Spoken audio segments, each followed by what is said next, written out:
Do we want to get started? It's 5 o'clock. Yes, let's do it. Cool. All right, let's go. All right, hi everyone.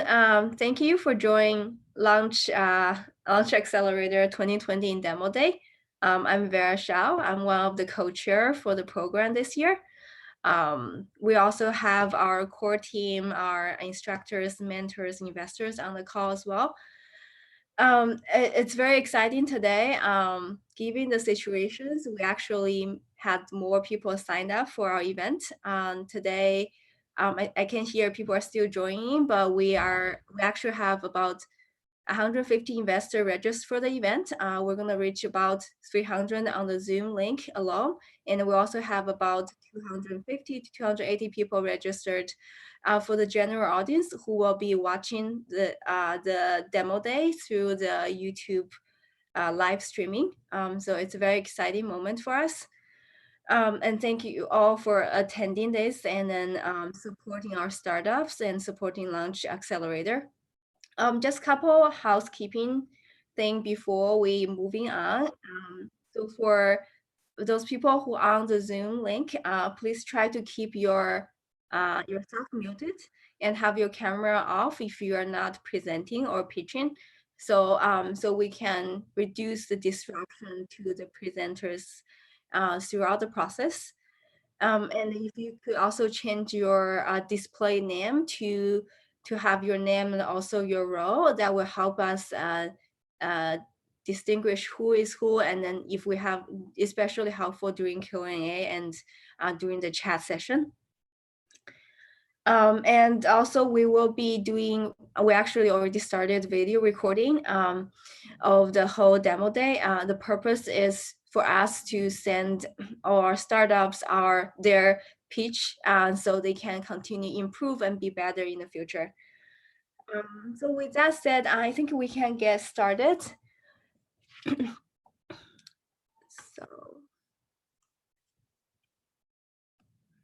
All right. So many of you already know what Launch is. For those of you who are new to Launch Accelerator, we are a Berkeley-based accelerator, but open to all UC campuses and affiliation. We are a founder-first accelerator, which means we don't take any equity from our startups.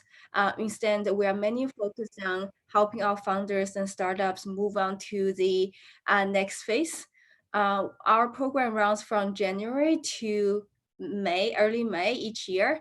And it's a rigorous and battle-tested curriculum that's based on Steve Blank's Lean Launchpad method, which is very popular in the Bay Area and improved success. Each team will be paired or more joining a cohort of 20 to 25 startups each year. And then they will also be connected to our alums, successful investors and entrepreneurs as a way to help them branch out and build to the next phase. Our program actually started 21 years ago as a business plan competition, but in 2015, we rebranded to a totally new accelerator model. So far, we have 100 teams went through the process, and together they raised about 128 million so far. So it's very impressive, and we are very proud of what they have done so far. So this year we accepted over 120 applications in the fall, and 22 teams were selected and went through the process with us in the spring. Of the 22 teams, they attended the semifinal 2 weeks ago and then pitched their startup, and we selected the top 10 to pitch today at the demo day. The top 10 teams actually represented 4 UC campuses, and that's Berkeley, UC Davis, UCLA, and the UC San Diego. We are very proud to have a presentation from all 4 campuses, and hopefully in the future years, we can have participants from more campuses. Here is the agenda for today. From now till 7 p.m., it's the pitching. From 7 to 7:30, we have a small break for dinner, as well as for the judges to regroup. And decide who we're gonna win today. From 7:30 to 7:45, we have a short award ceremony, and after that, the startup are hosting the expo idea in their breakout session. So investors, if you're interested to talk to specific startups, feel free to sign up on the Calendly link in the lookbook we have shared with you 2 days ago. I think one of our team members will also post the link to the lookbook in case you want to have access right now. All right. For the pitching, like I mentioned earlier, we have 10 startups. They will be judged on market, meaning are they targeting a market with a reasonable business that will have a good return in a reasonable timeline? Product, do they have a good product fit? Are they actually addressing the problem the target market have? Third is on teams. Does the team have the relevant skill sets and experience to take their startup to the next stage? And lastly, is about pitching and stagecraft, whether the team has conveyed their story efficiently. So based on all the criteria, our panel of judges will select and vote for the top three startups in the Launch 2020 cohort. In addition to that, we will be giving a Best Pitch award for a startup who may not scored as high in all three other categories, but have done excellent job in telling their own story. In addition to that, we also have two audience awards. One is being voted by all the investors, and one will be voted by the general audience. Towards the end of our session, so around 7 p.m., we will be sending an email with links to the audience awards for folks who registered on the Eventbrite. We will also be posting the link to the survey for the investors in the Zoom channel here in the Zoom chat. And for the general audience, we'll be posting that on the comment section of the YouTube streaming. All right, so like I mentioned, we have a panel of judges. This year we have 10 judges joining us, which is probably the highest so far we have, and we're very happy for that. The 10 judges are all coming from the entrepreneurship world, and they have a proof of success and then a track record of background. So we go ahead and introduce them. So we have Sasha from WomenHealth, and Jazz from Blackstone, and Sydney from Precursor Ventures. And we have Victoria from our UC, and Alan from Jazz Venture Partners, and Brandon from Value Partnership, and Kevin from Techstars. And we also have Erica from the Blackstone Group, Danielle from Alchemist Accelerator, and then Jet from Javelin. We also want to call out our sponsors and thanks all for their support this year. It's been a tough year for us, but they are with us and supported us throughout the year. And I don't think we can make this far without them. I also want to call out to our mentors and our staff and our student teams who have made all our event possible and provided a lot of guidance and help to our startup. All right, so I think now it's time for the actual pitching. Today we have the 10 teams representing 4 different categories. They are software and SaaS, consumer tech, lifestyle, CPG, as well as the services. Each team, they will have 10 minutes total, 5 minutes for the actual pitching, and 5 minutes for Q&A. And we also have 1 minute built in for transition from team to team, and also allows our judges to wrap up on the scoring part. Given our share value and we only have 5 minutes in Q&A, we're gonna restrict our Q&A only to the judges. And judges, if you want to ask the specific questions, please put down your name in the Zoom chat, and we will call out you to ask you a question on a first come, first serve basis. And for investors, I apologize, we can't really open the panel for your questions, understanding that we have very limited time. But after the ceremony, all the startups are having their expos. So feel free to book time to talk to specific startups and have more deep dive kind of questions and discussions that help the startup later. So I think that's all the logistic. I think we can get started. Our first thing is plan site. Plan site, are you ready? Yes, we are. Can you all hear us? Yeah, I'm gonna stop share so you can go ahead. Yeah. All right, can you all see our screen, this animation? Good? Yes, we can see it. Okay, let's get started. Hi everyone, we are PlanSite, a construction software startup focused on improving the quality of visuals across the construction industry. So this is $10 trillion. And no, this is not how much money we're asking for today. Rather, this is the amount of money that's been spent every single year across the globe on construction-related goods and services. Now, you would think, for that amount of money, that would buy you the top-of-the-line, state-of-the-art graphics, right? Not exactly. So this is a site logistics plan. And site logistics plans are legally required on every single project that you see across the globe. Basically, it tells you how a company is going to be performing the work. It'll say things like, here's where my fence is, here's where the main equipment is, here's what I'm going to shut down. And maybe you're like, okay, that's an extreme example, but these are actual working site logistics plans. They're really just marked up PDFs or satellite images. They work, but they're not really easy to understand at a glance.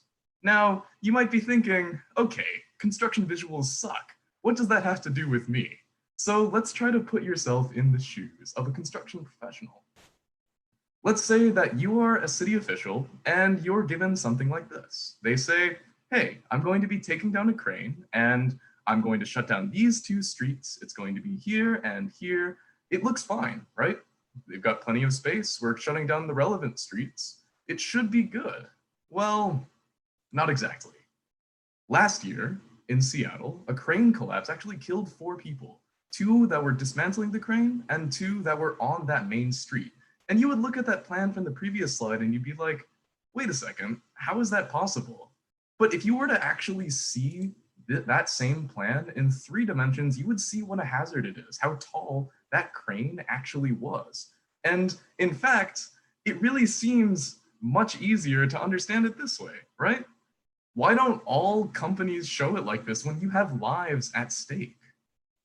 This is because representing things this way is hard.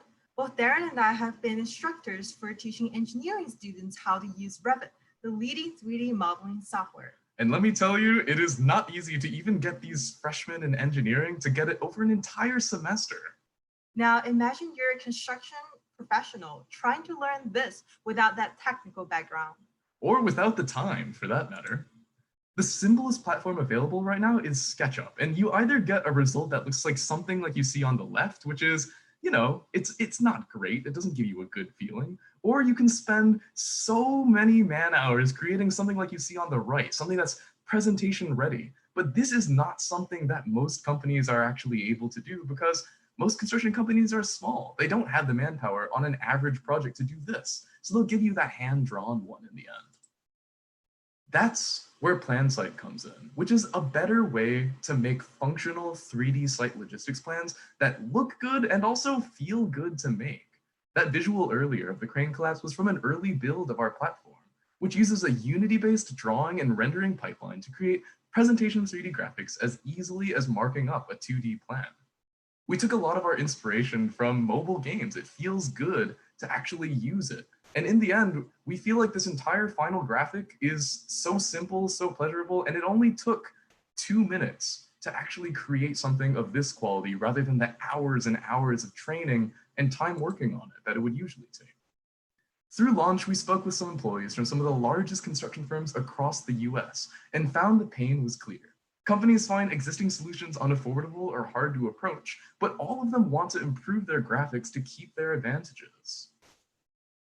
We're going after a $200 million target market, having received lots of feedback from early customers about how much they pay for the existing packages and how much they would pay for our products. We intend to capture market share with the release of our first standalone app, PlanSite Logistics, this summer, then release our second service, PlanSite Safety, which is a project-based geometric safety checker to analyze logistics models later this year. We're confident that our team is the best to deliver this product with 3 alumni of the University of Illinois engineering program, current graduate students at UC Berkeley and U of I, and years of experience across construction, software development, and graphics. PlanSite is looking for connections to mentors to help us really scale our business, as well as investment to help us hire more talent to hit our milestones. Thank you very much for listening, and we will now be open to questions. Thank you. Judges, if you would like to ask questions, please put down your name on the chat.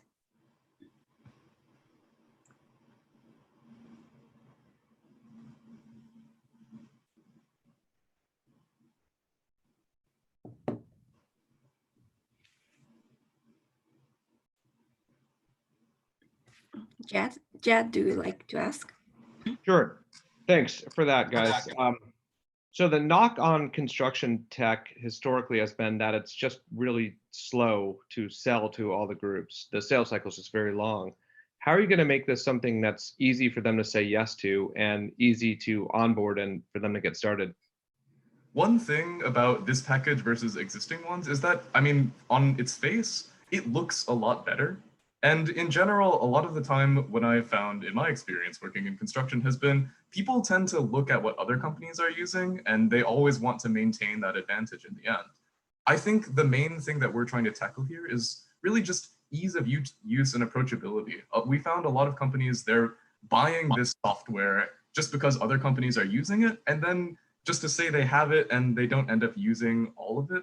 I think the main thing that we need to show them is it doesn't have to be scary, it doesn't have to be slow, and the end result is going to look much better already, so you can impress your clients right away. If you target that aspect of saying, we're going to make sure that your owner is going to look at your bid package more favorably than anyone else's, I think that's the strongest selling point of all. So I think to address your question, which was regarding picking it up quickly, construction companies are generally looking out for things that can address their pain. And if we can show them that this is easier to use than existing platforms with a better looking result, they're going to want to buy it right away. I think having a great product like this will certainly get them interested into the table. I think you're going to have to find ways to remove all friction possible to get them to actually try it. It's going to be harder than you might be realizing from what I've seen with other products. Yeah, and that's why our implementation is a little bit slower. We intend to roll it out with a few companies that we have deeper connections with first. And then once we can kind of get their stamp of approval, that's when we can go with the more ambitious approach of saying, okay, here, now you can pick this one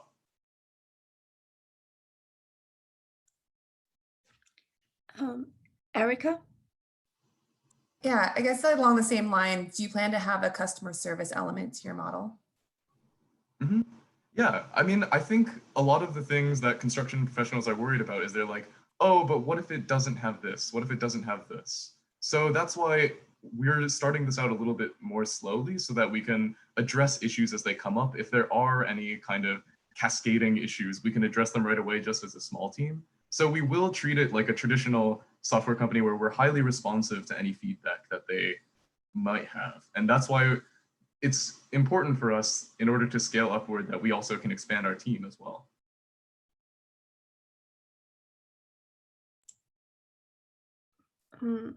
Jazz?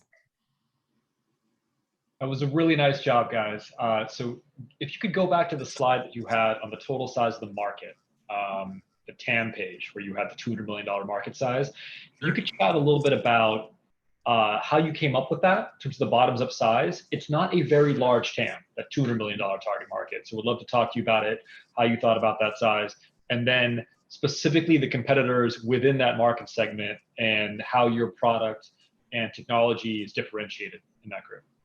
Sure. So existing platforms like SketchUp, for example, which is the example that we showed you earlier, that's roughly $150 per license per year.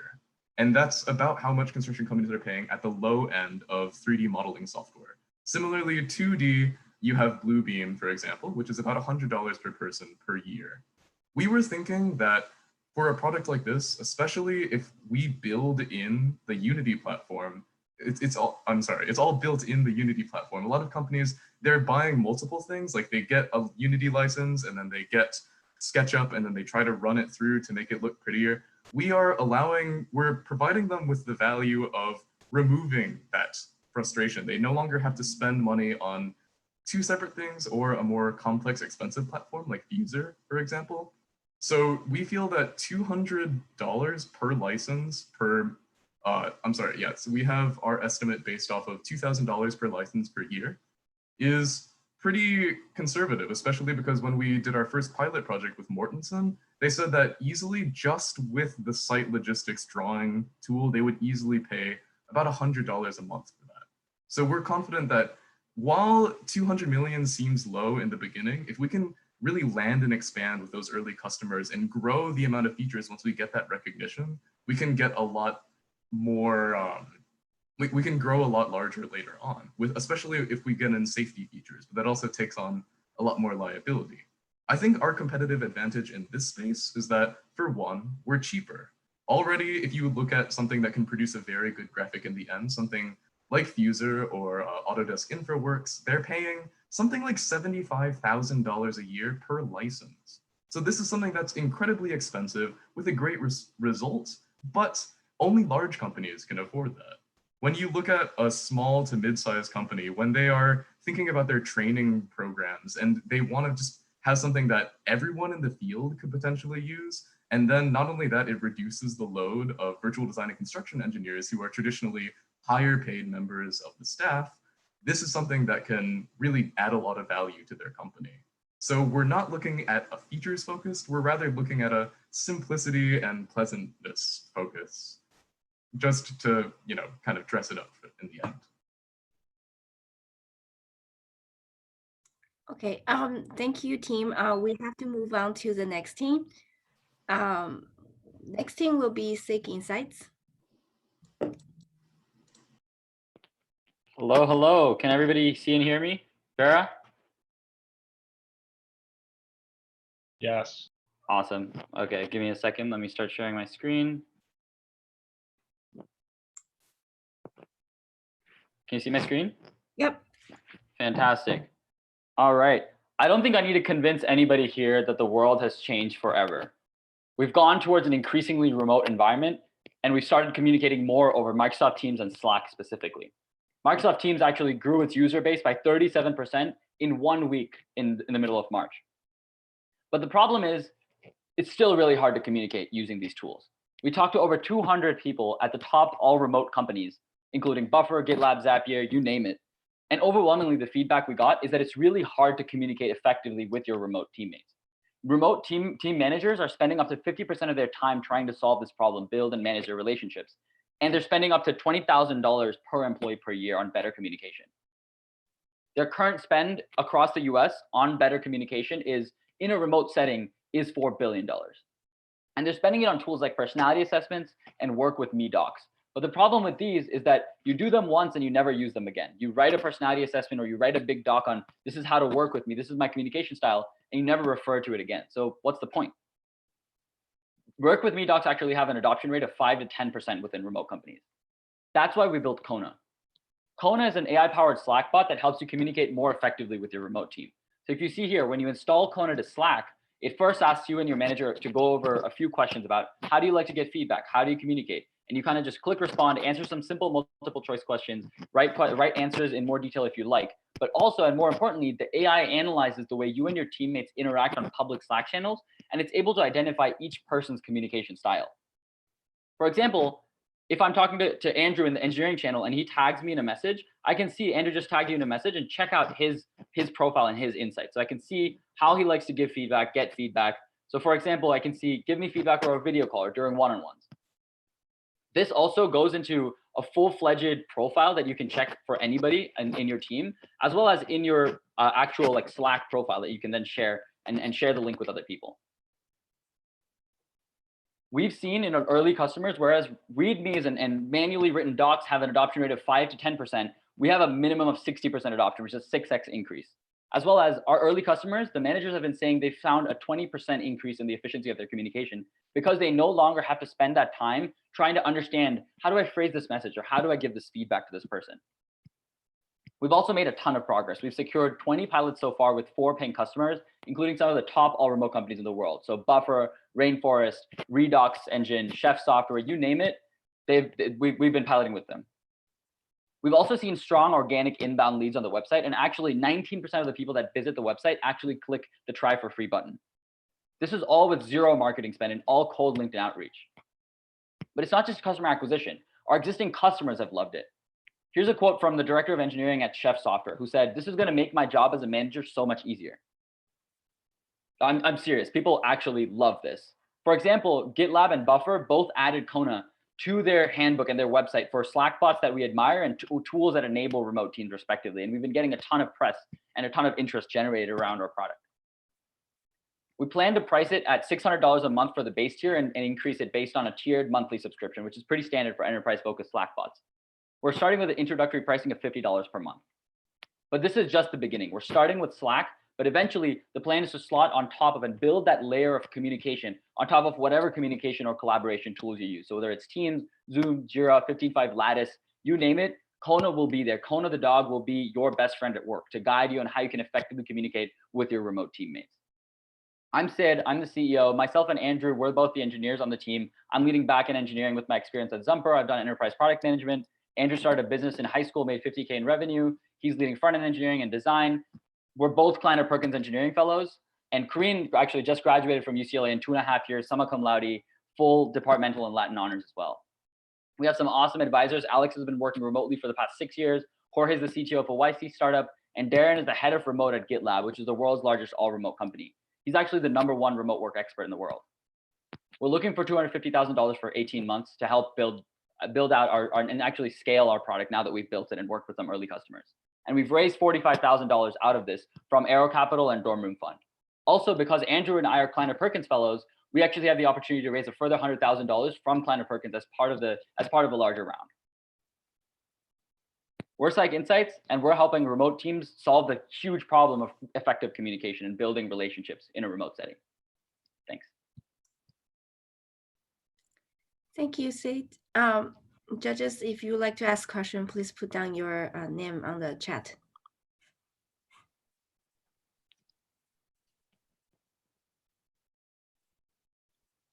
Jess? So this was a great presentation, and your business couldn't be more topical for a post-COVID world. So kudos for being really timely with your business proposition. Tell us a little bit about other Slack bots that have been monetized, understanding a little bit about their pricing, how they work, and any valuations on any recent rounds, any comps that you have amongst other Slack bots, and why you're looking to get valuations or raise capital at the specific amounts you're looking for. Absolutely. So I think the best example of this is actually a tool that started in Slack, because like I said, we're starting in Slack, but we don't plan to stay in the Slack ecosystem for very long. It's just the easiest way for us to acquire customers and add real value without having to build a ton of infrastructure. So I think the best example of a tool that took the same path is actually Tandem, that came out of Y Combinator 2019. They raised something like $60 million in the summer of 2019. This was, again, all pre-COVID. And remote work was exploding even then. So there's a ton of really big tools that started in Slack and then exploded from there. So Tandem is one example. There's also Donut that stayed in Slack that's raised, I think, $15 million. There's Crystal Knows, which was raised $15 million. So there's a ton of very, very sort of budding Slack-based tools that provide sort of insights or help build culture and engagement around this. But the advantage we have is that because we're able to identify each person's communication style, we're actually almost training managers on how they can effectively interact with their team. Does that answer your question? Yeah, thank you.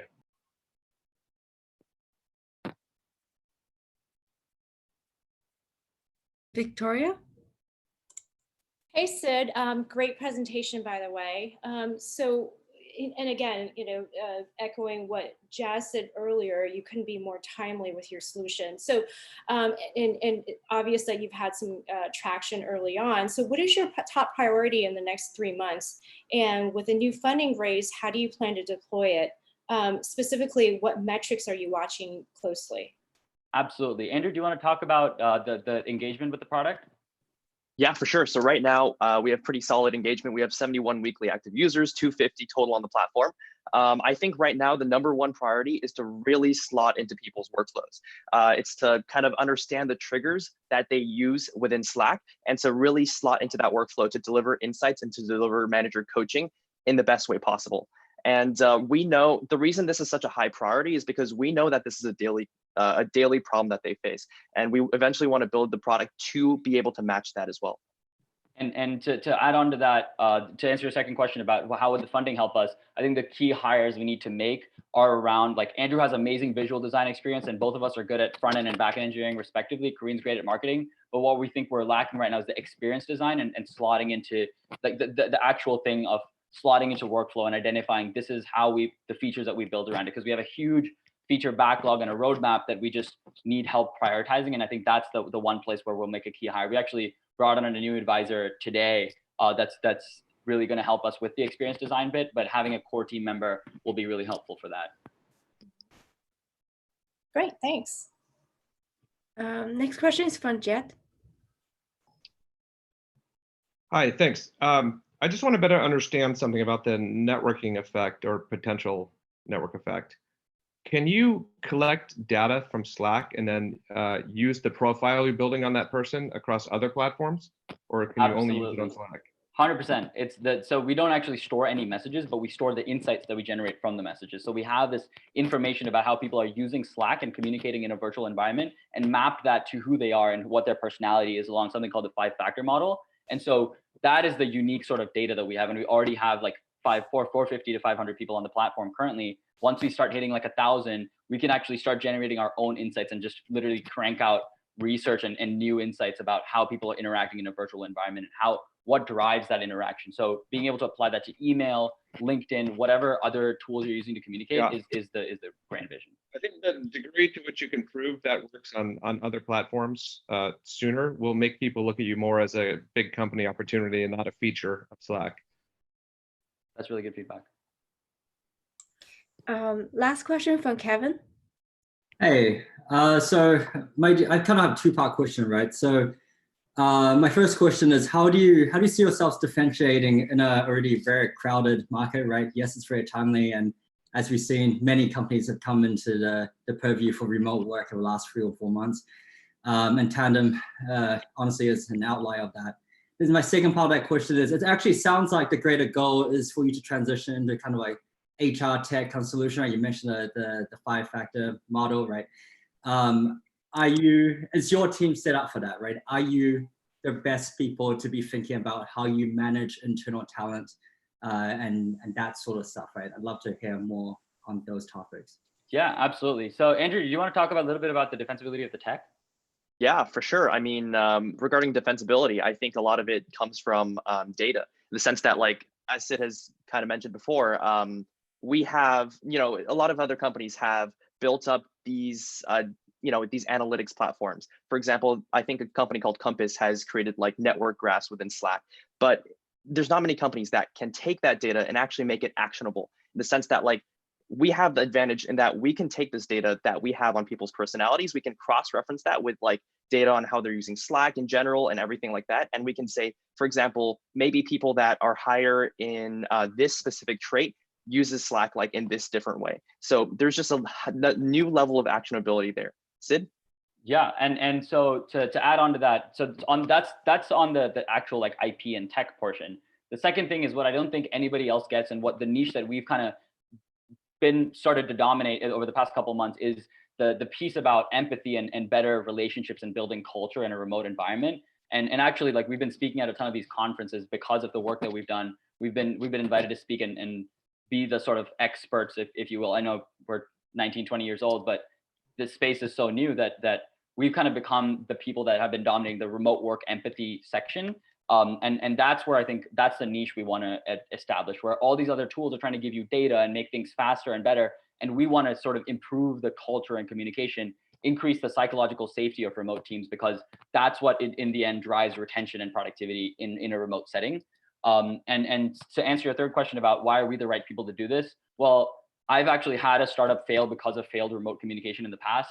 Karine, our other co-founders, worked remotely for a year. Andrew's worked remotely too. And with that experience, plus the advisors that we have, Darren's the head of remote at GitLab. He's the #1 remote work expert in the world. I think that positions us really well to be able to understand the problems of remote specific and focusing on culture building and engagement in a remote setting. And that's sort of the grand vision. Thank you. That concludes Seek Insights pitch. We're going to move on to DigiVentures. While DigiVentures is setting up, I do want to remind everyone that if you are interested to talk more with Seek Insights or PlanSight, please sign up their one-on-one sessions with them through the lookbook. And I think one of my teammates, Nick or Louis, will be able to post the link here again. All right, DigiVentures, feel free to go ahead.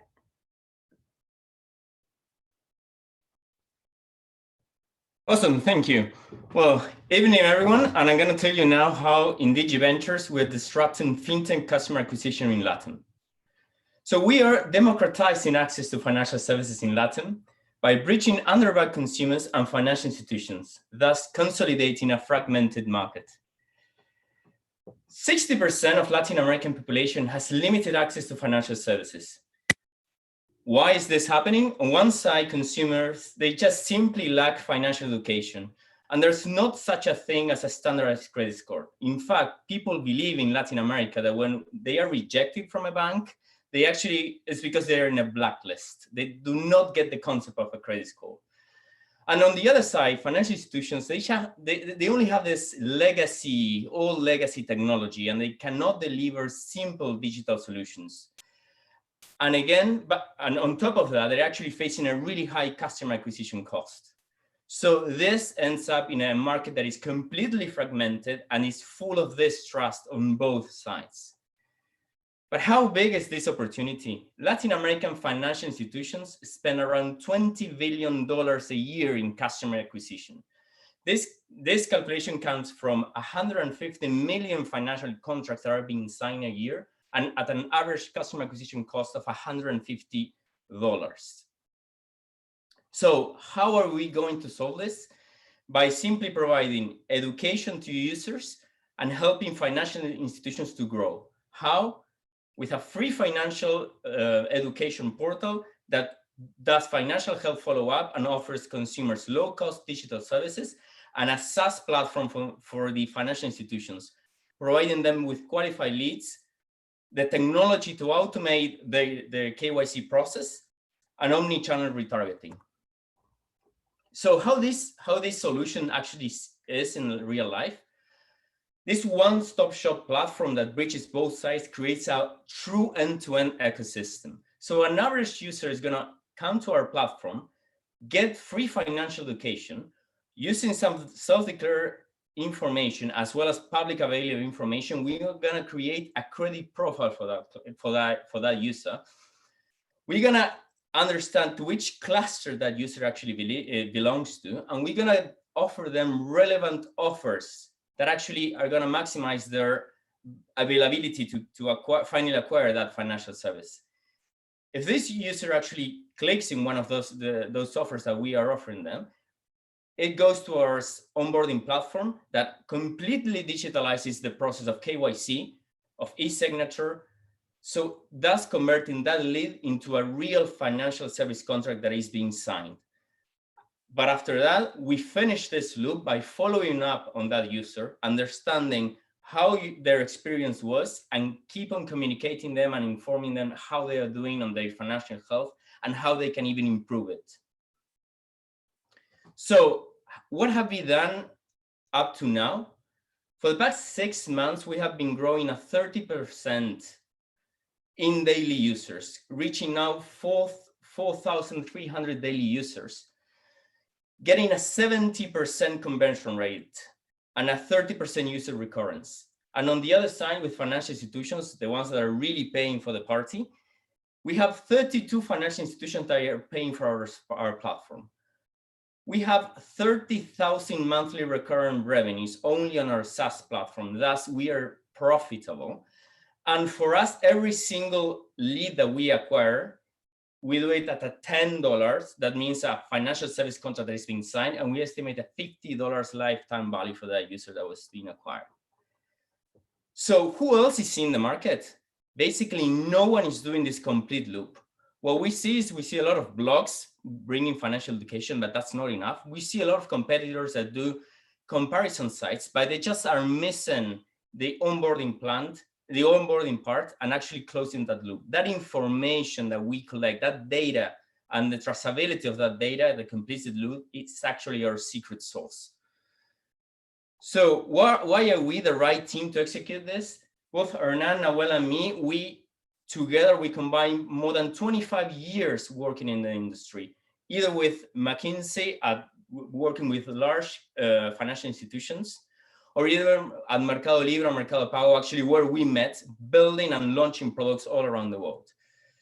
So we are raising $2 million by the end of the year in order to expand to Mexico, acquire more customers, and further develop our product. Thank you very much.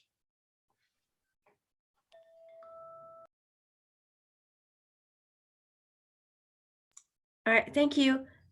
Judges, if you would like to ask a question, please put down your name. Oh, first question from Jazz.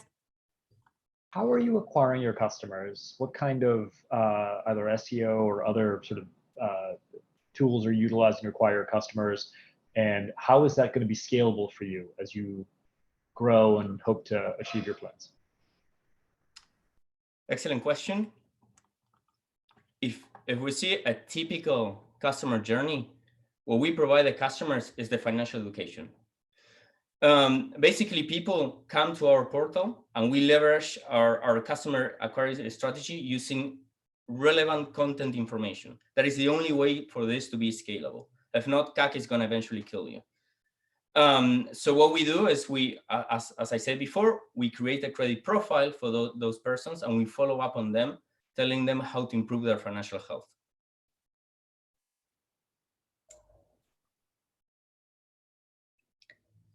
Brandon? Hey, great presentation. What's the longer term vision for consumer financial health or financial education in Latin America? Is there something like a credit score that is on the horizon, or is there some kind of next step that you're expecting consumers to take after they've been through your process?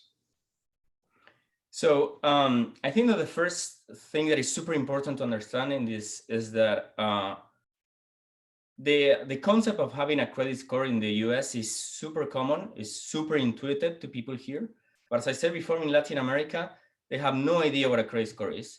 And as the example I provided, a lot of people that when they apply for a credit card or for a loan and get rejected, they think, oh, that's because I'm in a blacklist and I'm never gonna get away from a blacklist. So to actually get into a credit score that actually every people understand, there are a lot of steps that we need to keep on building on that before we go to that.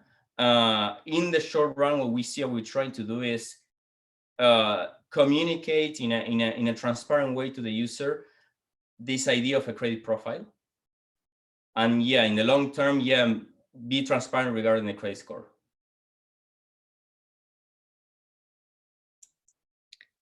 I think we have another question from Victoria. Great presentation. So how are you navigating the regulatory landscape with regards to the proprietary personal information acquired through KYC?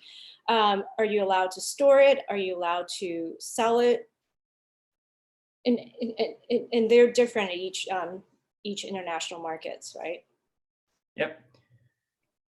That depends, of course, in the market, but basically what you are doing is you're collecting different information in each single step.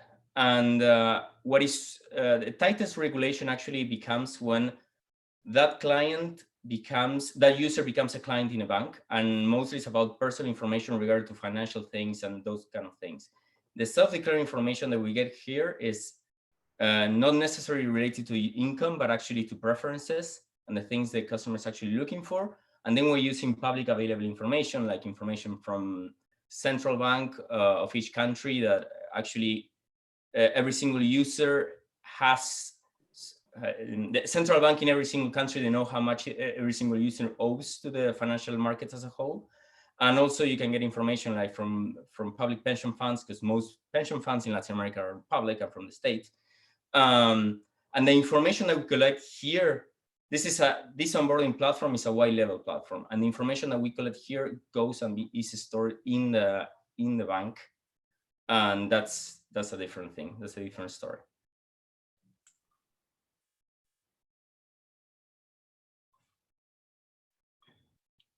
All right. I think that's all for the DG Venture teams.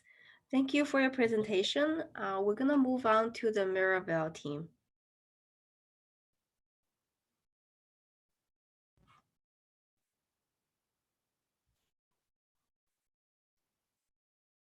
Hey guys, can you hear us okay? Yeah, we can hear you. Great, perfect. Let me just throw this in full screen, one moment.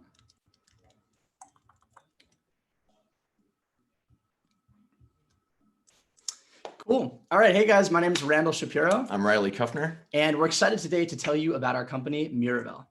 Human beings have always had a relationship with food. We've been growing it for thousands of years. However, today we've become disconnected with where our food comes from.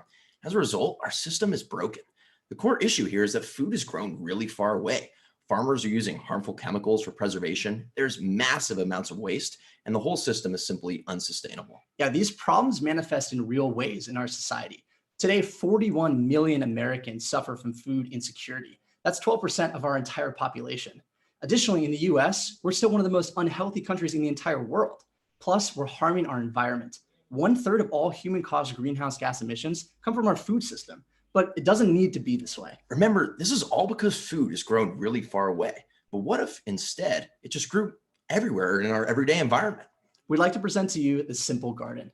It's designed to be a beautiful addition to any wall, and better yet, this device grows food completely automatically for you with built-in LED grow lights and timed watering. All you have to do as a user is place in proprietary seed squares that we send you each month, fill it with water, and sit back to watch your plants grow. In about 3 to 4 weeks, you'll have vibrant lettuce and kale for salads, herbs like rosemary for cooking, mint for your mojitos, even microgreens for flavor. It's something that's so easy the whole family can get behind it, and we've also designed it to be modular, such that it can tile together to cover any kind of wall surface for commercial B2B applications. So like Riley said, it's all kind of starts with the proprietary seed squares we offer our customers. We put seeds and nutrients that are plant specific so that the plants can grow the best they possibly can within the device. The material itself is also completely soilless and it's fully compostable. So for the use case, you would get it in the mail, just put it in the system, watch your plants come to life, and you can compost these after use. Now this whole concept, it sounds pretty cool, right? Well, it's actually a real thing. We got to launch our product and brand at CES this year, and we're called one of the top 5 coolest startups on the show floor by Entrepreneur Magazine. It was really cool, and it was an honor to get that recognition. But what was even cooler was getting to talk to real people. We saw how they interacted with the device, and we were able to quantify demand for the first time on a public stage. And what we saw was overwhelming. Yeah, we've now talked to over 1,000 people. Hey, Randall, sorry, your screen is freezing. Oh, really? Yeah. Oh, let me go back a little bit. Sorry about this.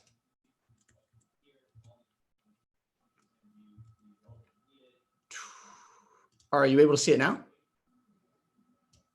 Yeah, we can see it. Okay, sorry about that. Where did we lose you?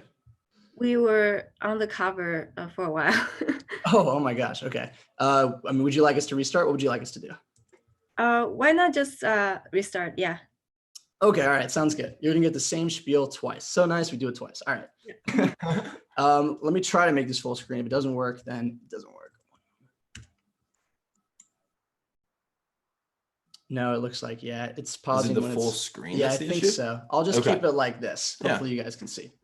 Cool. Well, I'll let Riley tell you about the food problem once again. Yeah, sounds good, guys. So what we were talking about is that humans have always had a relationship with food. We've been growing it for thousands of years. However, today we become disconnected. And so the system's broken. Food's grown really far away. People are using harmful chemicals. It's just unsustainable. So we kind of wanted to show a little bit about the product. Riley told you a little bit about it, but here are some images of really what the product looks like in the wild. And so it's designed to look really beautiful in your home. It's easy to hang up and it works so simply with automatic lighting and watering. And this is that interpretation of what it could look like in a B2B forum. I told you a bit about the seed squares. So just for reference, they're pesticide-free, organic seeds, no mess, and they're fully compostable. And this is just a little bit of what CES was for us. It was really a great experience. It was a ton of fun. We had a total blast and we got to quantify the demand. And I'll let Riley tell you a bit about that. Yeah, so we've now talked to 1,000 people around the United States, and 78% of them have been interested in our products, even more now because of the coronavirus pandemic. People are stuck at home looking for ways to garden, grow their own food, and this also enabled us to learn who our customer really is. What we identified is that it's young, urban professionals, a little bit more women than men, that care about health and sustainability. We have 50 of these types of individuals that are already enrolled in a beta test that we're going to run this summer, and 4 major retailers have reached out to us cold wanting to test the product. That includes Best Buy and also Urban Outfitters. We also have 10 leads for commercial projects. So these are places like restaurants, office spaces, apartments that actually want to build the device into their walls. Yeah, and so to tell you really quick about the competitive landscape, there's some consumer products in the market as well as B2B products. On the consumer side, devices are oftentimes made of cheap materials, and they're more like science projects in your home than actual, art pieces or appliances. On the B2B side, units grow a lot more effectively, but they're really big and they're incredibly expensive. So our system is going to be able to produce a comparable amount of yield for about half the cost. And we're going to start selling our units, the tiles at $395 originally, and for about $15 to $20 on the seed square. Over time, we want to scale down the unit cost dramatically, make our money on the seed squares, and provide people a product service experience that they absolutely love to use. Yeah, we're the right team to bring this to market. Randall is the business experience and an eye for design as well as customer excellence. I'm an engineer and a chemist that's been working with hydroponics and other sustainable technologies for over 5 years. Tanya's reached millions of fans through her former platform at Hard Rock, and Manuel Camarena used to run the global supply chain and manufacturing for Beats by Dre. So he's an expert in mass manufacturing and is ready to scale the product. We've also been recognized all over the state of California for our work thus far on the Simple Garden, and have built up a great advisory network ranging from legal professionals to business strategists and even horticulturists to help us with the plant side. We also have partnered with real professional service firms who have taken equity in our company to try to help us see the vision through. And so they are really great partners that have provided us advice and guidance along the way as well. Yeah, we think the market potential for this is huge because we can be growing food nearly anywhere. On the right-hand side, we have some numbers for context on dollars spent for fresh fruits and vegetables, home gardening, and the commercial indoor farming market. On the left is ground-up market sizing for the consumer market alone, and we think it could be as large as $4.7 billion. This is also a really hot space. Plenty recently acquired Bright Agritech and added it to part of their core technology you're growing all their plants out of. Miele, an appliance manufacturer, acquired Agrilution just back in December, and that was their entrance into the indoor farming market. We think that other types of appliance manufacturers like GE and LG are going to be looking to do the same sort of thing, and there could be a potential bidding war for market-leading tech. So quickly where we are as a company, we've raised $280,000 to date and have helped us satisfy all sorts of industrial design of the product so that it's ready to go to market. We're raising $70,000 that is going to go directly into customer trials. So getting these units into people's homes who have purchased and put down deposits in order to learn about the experience, continue to grow plants at a high level, and to scale the company. We're planning to do a seed raise in the fall. And so this is kind of like the bridge financing that we're going to need in order to get us to that raise and satisfy on a much larger scale. So thanks so much for sticking with us amid all technical difficulties, and we're happy to answer any questions you might have at this time. Thank you. Does anyone have questions for them?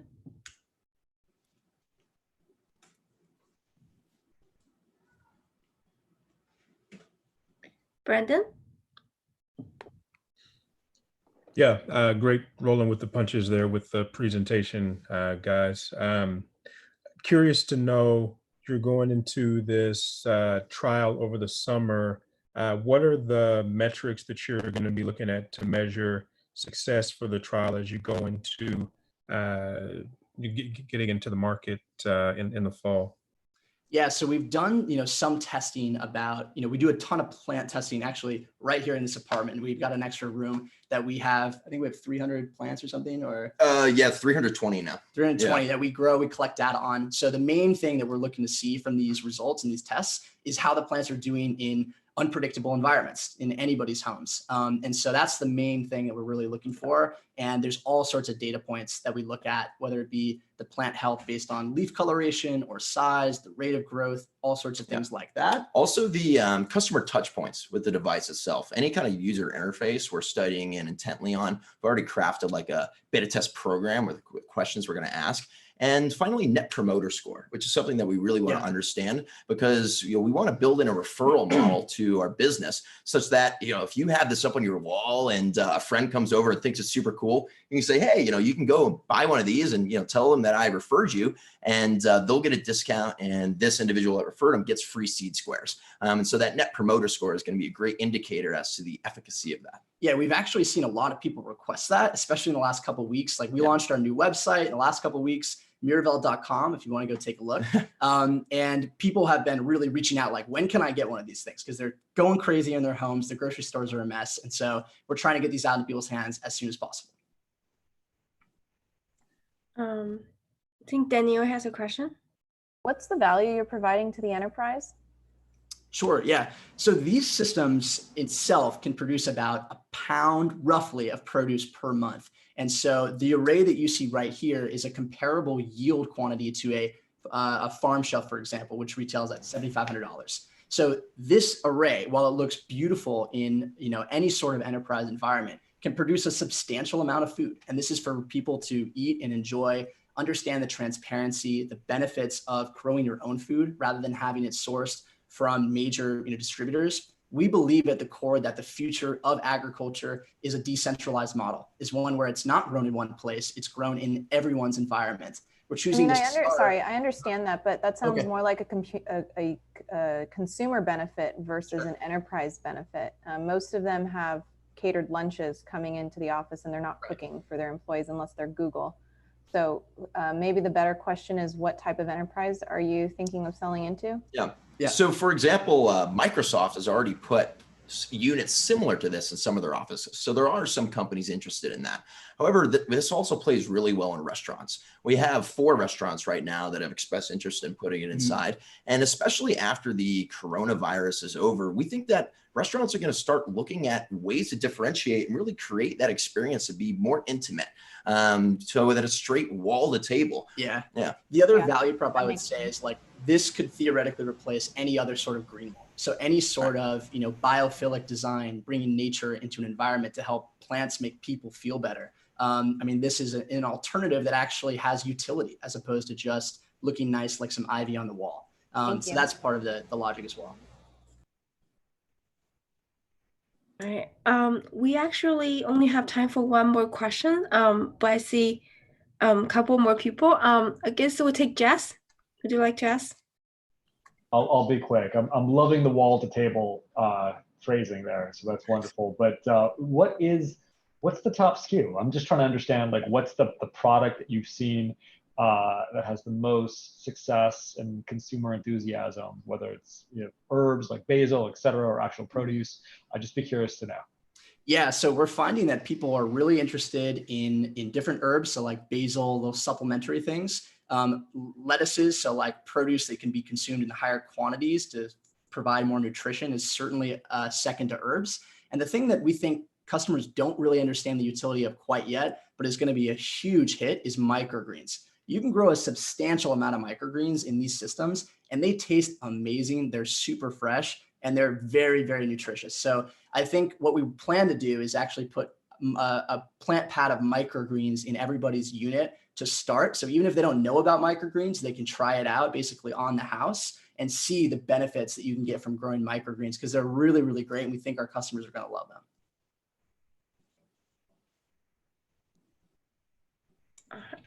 All right. Sorry, we are running out of time. Apologize to Allison and Kevin. We're gonna move on to the next one. Cool. Really quick, I wanted to add one other thing. One of the things we're planning on doing in the future is actually supporting different kind of fruits and flowering plants. So little baby ripe tomatoes, strawberries, for example, grow very well hydroponically. So those are a couple areas I didn't mention that we're going to get into, but we're not going to start with right away. Okay. Thanks, guys. Cool. Appreciate it. All right. Next thing is super pet foods. While they're getting on the getting ready, just a reminder. I know investors, you are all very eager to talk to our startups. We are posting the calendar leave for each of the team. If you like, you can definitely set up time and talking to them. And judges, we'll try to restrain the chat for only the judges for the Q&A. Thank you.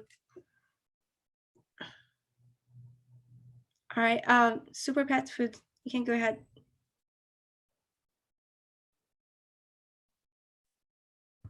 Now, can you listen to me, see my screen? Yeah, we can hear you, but your screen is not in the presentation mode. Yeah, right now it's good. Yeah. Good. Okay.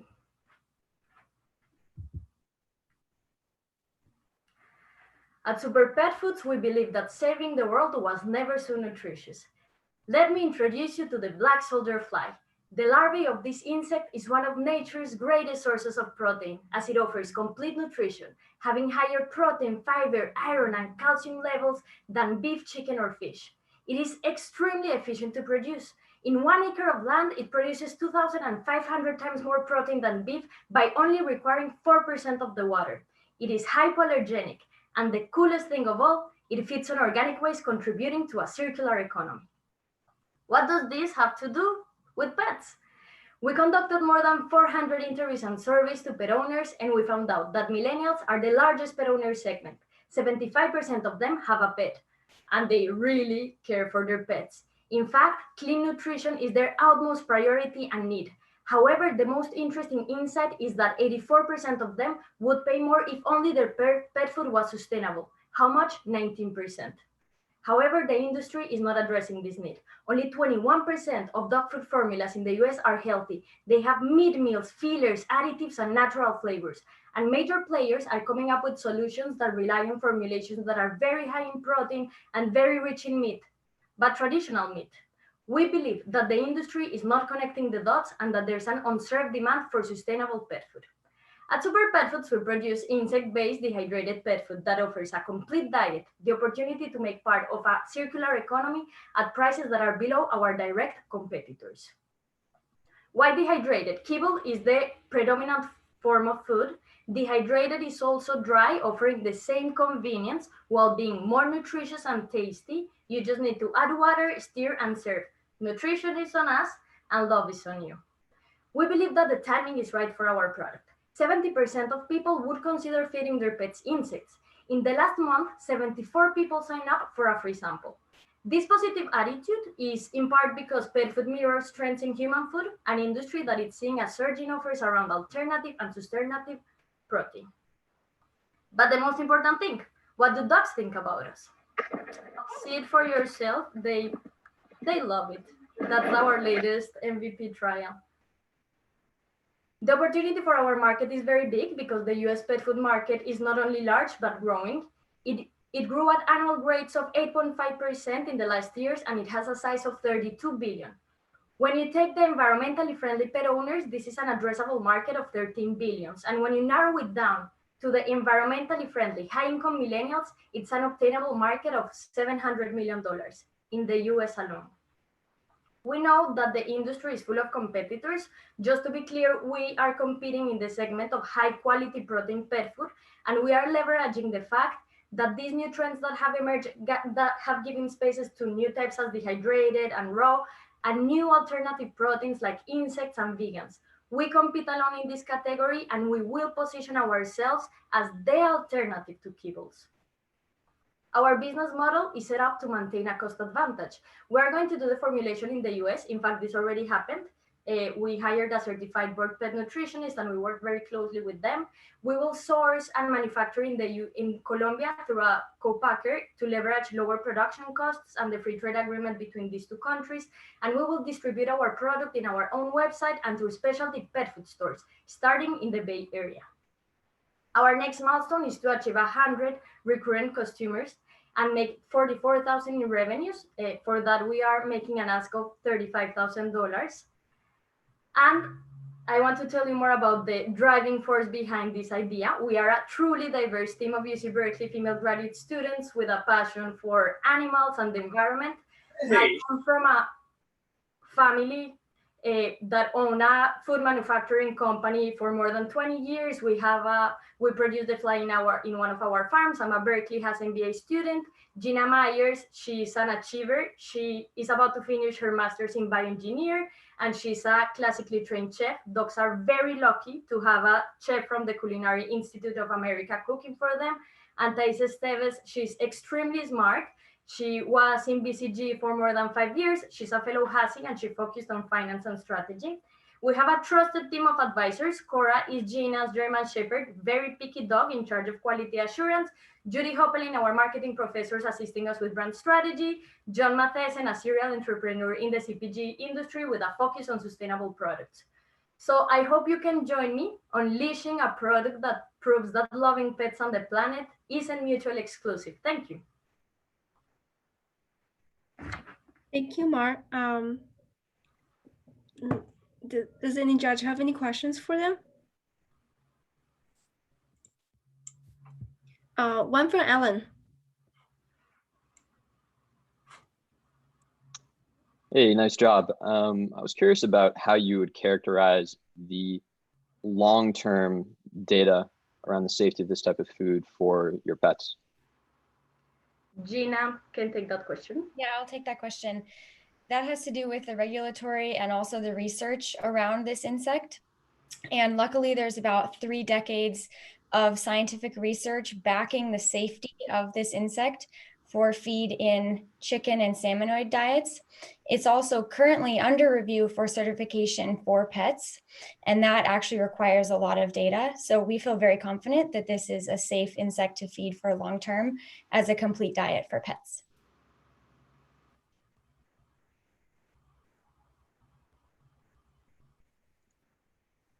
Thanks. Thanks. Is there any other question? Oh, Jess. That was terrific. I was curious about, as you think about the efficacy or the measurement of sort of quality, or whether it's pet hair or whatever metrics you think about, how does it compare to raw? Raw is definitely the most on-trend type of product right now, as you sell on Chewy's and others. And as you think about a millennial consumer kind of going in and choosing their product versus yours, how do you think about the way to kind of compare how their pet will feel or look as compared to raw, aside from the health benefits you talked about? I can actually take that one too, Mar. Luckily, these insects have really superior nutrition for pets. And one of the main metrics people look for is the quality of a pet's coat. And if their dog's coat is very shiny and rich in color, that's a sign that they're being fed properly. And these insects are very rich in the essential fats and fatty acids that are required to make a dog's coat look really nice. They're also extremely high in protein, which helps build muscle, and that will make their dogs look and feel great as well. And I have something else to add on that regard. Raw has a problem, and is that it's a little bit cumbersome to manage because it doesn't offer a long shelf life. You need to have a freezer, and it's also extremely expensive. So it doesn't, for some people, it's not an alternative. And that's why dehydrated, it's so good, because it's still as convenient as kibble because it's dry. You add water, which makes it very pleasant for the dog as well to have it, but it's never as expensive as the raw.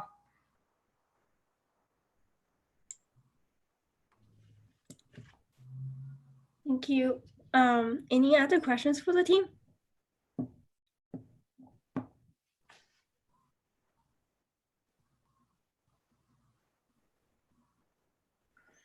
All right, I think we are gonna move on. Thank you. Thanks to Super Pet Food team for answering and pitching. Thank you. We're gonna move on to Koba. Hello. Hey. Yeah, feel free to share. All right. Is this working? Yeah, it's working. Okay. All right, hello everyone. My name is Catherine and I'm a co-founder of Koba, the coffee bar. So in today's busy day and age, people are constantly racing against the clock, but it always seems like we never have enough time to finish everything we need to do. And this means a lot of late nights and tired mornings, and coffee has become almost a source of life for many, and it's deeply ingrained in our culture. In fact, over 50% of all adult Americans drink coffee every day. But getting a cup of coffee can be time-consuming in of itself. We don't always have time to brew our own coffee or leave our desk to go and grab one. And that's why we created Koba, the coffee bar. Koba is coffee turned into chocolate form, and each bar contains 100 milligrams of caffeine, which is a little more than your average cup of coffee. Koba is meant to be a more convenient and simple form of coffee for busy people. It's perfect for that 2 p.m. slump when you need a little boost or when you're running between meetings all day. And after 3 years, hundreds of iterations, and our special trade secret, we've made sure that you can still enjoy the rich notes of coffee in every bite. So who is the Koba customer? Well, Koba is made to help those looking to, as we like to say, get shit done by keeping people energized and increasing productivity. But when it comes to our go-to-market strategy, we wanted to model ours after RX Bar. RX Bar found its success by first targeting and saturating a very niche customer segment, the CrossFit community, and they were able to grow a cult following from there. Now, we've tested multiple customer segments, but when we looked at the data, we found that college students were our biggest customer. Not only that, but the college student is the customer that we understand the best and have the most connections to. Every time we've hosted a fundraiser on campus, we've always sold out. And we've then used the success from these fundraisers as data points to convince local retailers to carry our bars. And they've all reordered. There's a huge market out there for us. The US coffee market is a $48 billion market, and 54% of that is made of millennials. Of these millennials, 55% of them say convenience is the most important purchasing decision factor. And Koba is the perfect product for that target market, as we're providing a more convenient alternative to coffee. We're ready to take on this market. We're looking to take our success at Berkeley and replicate it at other UC schools and college towns through our connections. We also recently secured a new co-packer, so we'll be able to produce at a much faster rate. We've also had a lot of momentum in the last few months. We recently hosted a COVID-19 giveaway for all those negatively impacted. This was inspired by our co-founder, Taiki, who unfortunately lost his job because of COVID, and he wanted to do something nice for those who had as well. And surprisingly, it actually generated quite a bit of buzz, and we were able to make a profit from the campaign with a return on investment of 16%. Based on this, we'd like to test similar social media campaigns to help get our name out there more. Our team is eager and ready to make Koba a success. The three of us co-founders are all Berkeley graduates who have real-world experience in each of our roles. My name is Catherine and I'm the CMO of Koba. I currently work in creative marketing on the user acquisition side. Peter, our CEO, has 7 years of experience in the coffee business. He also has work experience in accounting and finance. And Taiki, our COO, has operations experience as he managed the supply chain of 19 boba stores with Boba Guys. The rest of our team are current students at Berkeley, and they play a huge role in helping us carry out all of our initiatives, and they also bring insights into the wants and needs of college students. So we're looking to raise about $100,000 this year, and we've already secured about half of this, and we're looking to secure the rest. So 50% of this would go towards new distribution channels. We want to replicate our Berkeley strategy at other college campuses to gather enough data to eventually enter larger chain retailers. 30% would go to customer acquisition. So given the success of the COVID-19 campaign, we want to experiment with more social media giveaway campaigns to get more exposure and acquire new customers. We'd also like to start running tests with Facebook ads. And then lastly, 20% would go to any operations and logistics costs. So we're really excited for the future. People love Koba, and we think that you will too. Let us know if you would like a sample, and we would happily ship you some. Thank you, and let us know if you have any questions. Thank you, Catherine. Would anyone like to ask a question?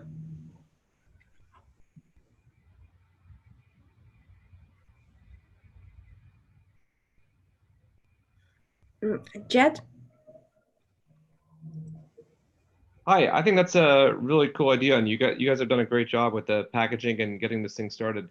Talk to me more about the expanded distribution and how to really scale this thing up before others try to copy it. what are you going to do to, what's the ideal store for you or ideal way to get distributed other than stores? Yeah, Hey, so Jed. My name is Peter will be Peter. answering. Hey, Jed. My name is Peter. I will help answer some of these qualitative and expanding questions. So what we found out was when we go into CPGs, we really want to target a very specific market to try to grow that cult following. And what we found out was when we target college campuses, that is the highest density of students in a certain geographic area. So strategically, we would be able to get the most amount of exposure in the smallest amount of space. And so what we want to do after that is really model the success we had at Berkeley, where we took the data from the campus sales and approached local retailers. And the aggregate of these local retailers is what we think is going to get a big box or the big distributor's attention. And I think that's where we go, where we get to scale. And in terms of answering the question of how do you protect this before how other people penetrate or other people start doing this, we've really done our homework with coffee. I've been in the coffee business for about 7 years, and we went as far as making our own roaster and actually going down to Ecuador and sourcing our own coffee. And it took hundreds of iterations for us to get to where we think we have a trade secret, where other competitors aren't going to be able to compete with us, because we have a proprietary blend that actually retains a lot of the coffee that doesn't go stale, that keeps the coffee from going stale. So in that sense, we have some barriers to quality. And I think, I think with CPGs, there's really two big areas. What the packaging looks like and what it tastes like.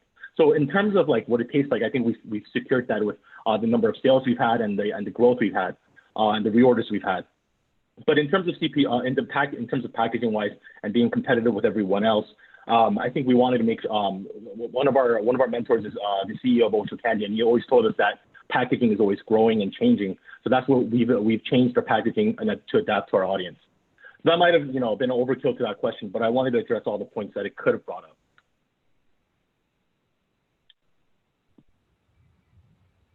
Thanks, Kevin. Hey, thanks for the presentation. I've kind of two questions here. So the first question is, in consumer goods, right, it's a very crowded space and multiple brands have gone ahead and tried to create coffee bars and coffee chocolates.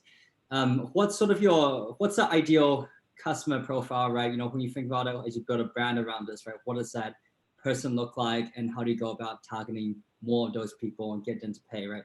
And then my second question actually is more on the operation side. So with COVID, a lot of companies have had supply chain issues, right? Have you seen similar sorts of issues with your own suppliers and co-packers? And how do you think about creating a business where things like that will not be affected with future versions of COVID, et cetera? Yeah, excellent question. Thank you, Kevin. So the first part of the question with the profile, we targeted students, and the way we've done that is we've just looked at our sale data, and we found out that a campus organization ordering from us at wholesale for a fundraiser for one fundraiser, which is about 600 bars, was more than the aggregate of all the retailers we had combined.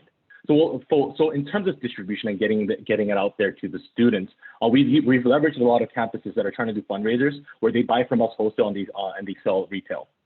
And so for that profile of that student, we really found that the student market is the best because this is when they're transitioning to start drinking coffee and they're starting to try to take energy supplements and things like that. And we found that coffee chocolate is a very easy way for people to understand a caffeine buzz or something alternative to like a black coffee. So that's where we thought that's where we are targeting students to help to grab that market when they are transitioning to consuming coffee. And in terms of co-packers with this COVID-19 issue, we really started from actually molding all these bars ourselves. Our whole team would go in the kitchen and be able to be molding bars and doing that ourselves. And then we transitioned to growing a co-packer. Maybe Taiki can speak more on our co-packer route. Yeah, so with our co-packer, I've been in contact with them since March, and they've yet to close their doors, and they've always kept their doors open. So we don't see any issues there. And that's for supply chain. We have really simple ingredients, nothing that's hard to come by. Coffee, white chocolate, cocoa butter, like those ingredients are never going to go out of stock in this environment, even in the COVID pandemic. So supply chain wise, we have had no issues there. And using my experience at operations for a food startup, food company, I'll make sure that there's no issues with running out of product or supply chain. Cool, thank you all. Yeah, thank you, Kevin. All right, thanks, the Koba team. We're gonna move forward with the Numan.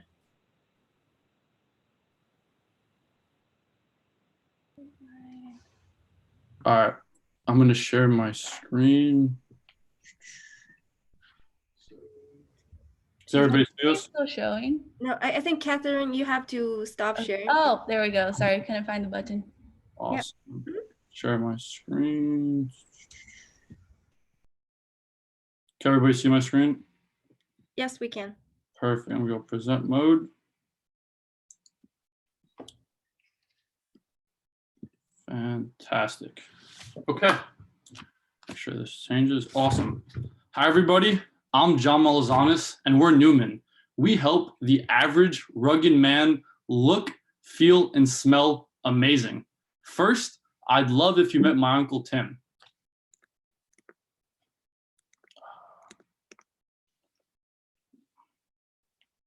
Sorry, 1 second.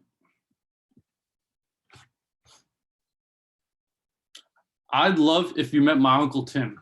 As you can see, my Uncle Tim has an extremely unruly beard and a beautiful bald head. He's a hardworking man from Douglasville, Georgia. And I once asked him, how in the world do you keep control of that luscious beard?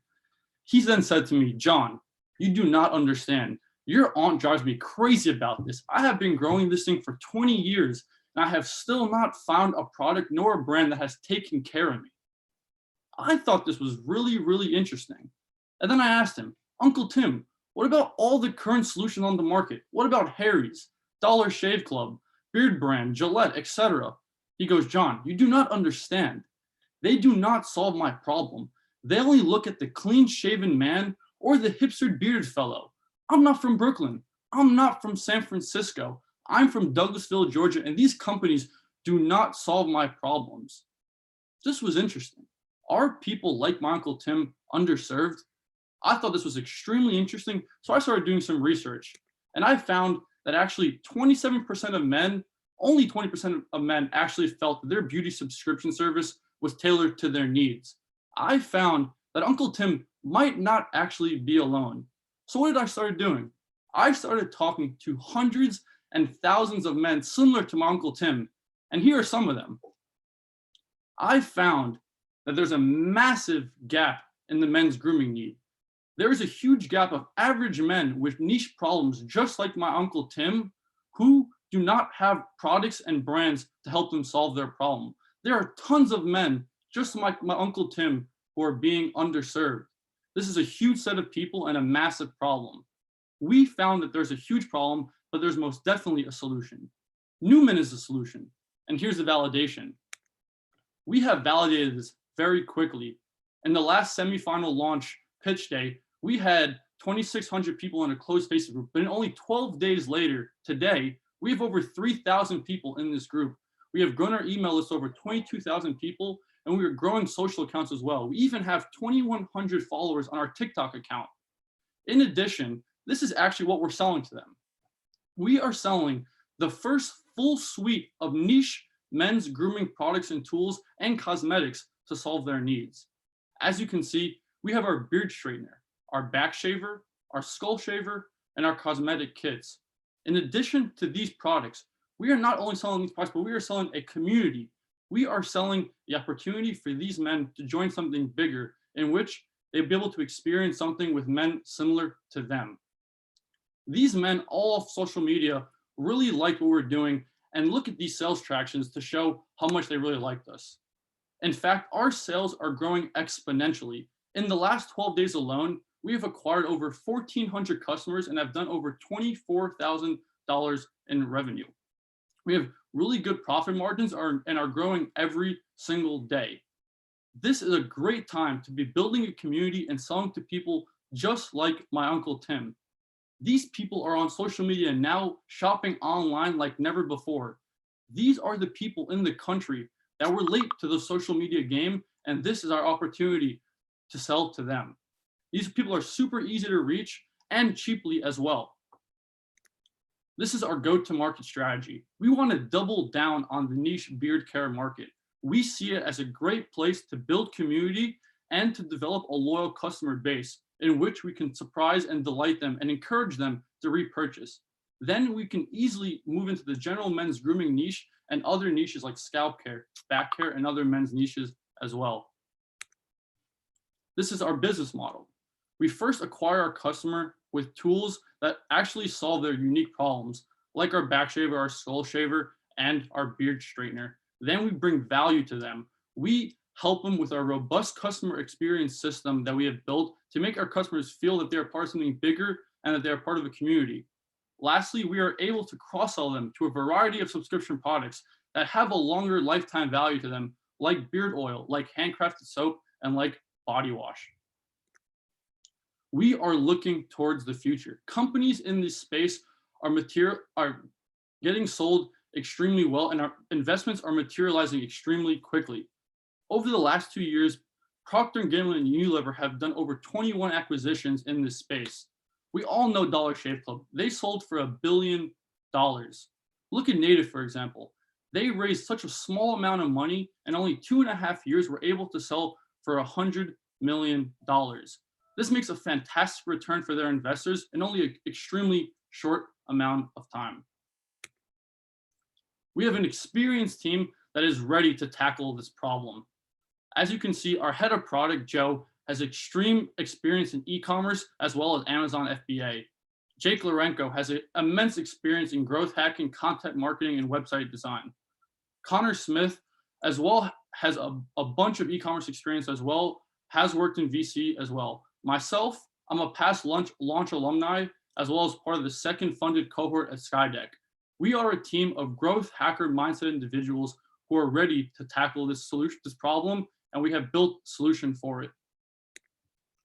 Right now, we are raising $300,000 as we feel we can utilize this money to make our business grow and become more valuable. This will get us to $1.4 million in annual recurring revenue just in that beard care niche alone. In addition, it will help us with increase our organic reach through content like blogging and videos on YouTube. Lastly, we want to further develop our product line. We want a 2.0 and a 3.0 of all our products as we feel that this will help our customers solve their problems even better. Come join us on this Numan movement. You won't be disappointed. Thank you very much. Thank you. The judges, if you have questions for them, feel free to put your name there. Brandon. Hey, great job, guys. Here, let me see if I can do this. I don't have an Uncle Tim beard, but I kind of have a mini beard going on. So definitely understand some of the problems there.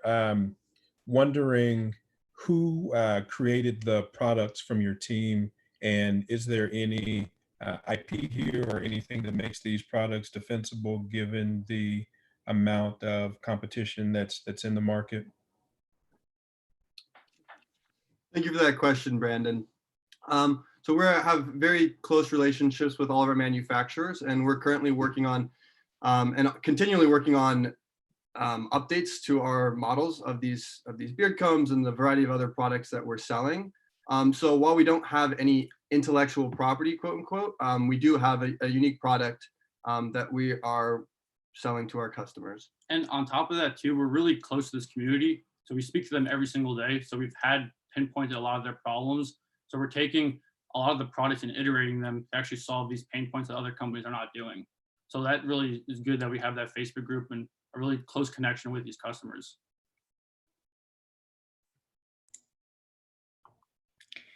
Thanks. We have another question from Alan. Hey, nice job.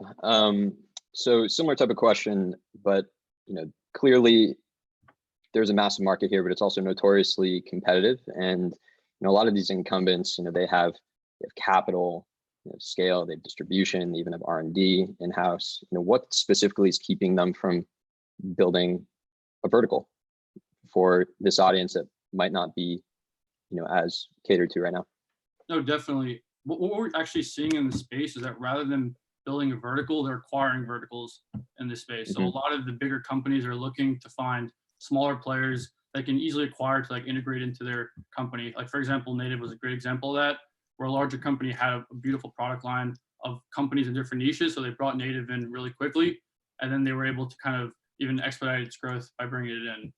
Yeah, we think the big companies aren't the one that are innovating and doing the discovery in these specific verticals, but it's small players like us that are doing the discovery and then being acquired for high multiples in the years to come. Great. And as a next step would be good to hear about the comparables, but we don't need to go into that now.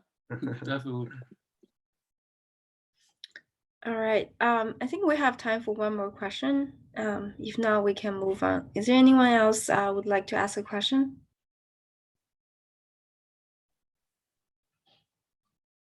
All right. We're gonna move on. Thank you, the Numan team. We're gonna move on Thank to you. dispatch goods.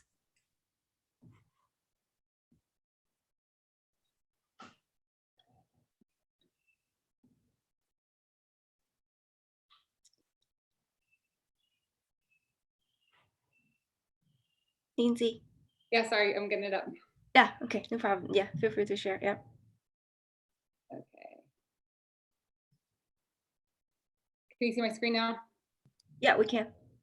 Great.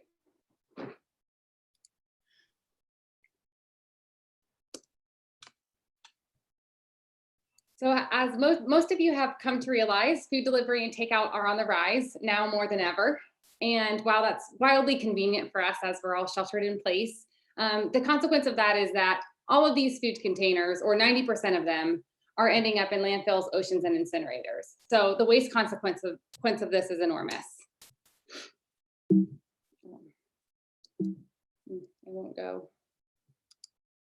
Okay, there.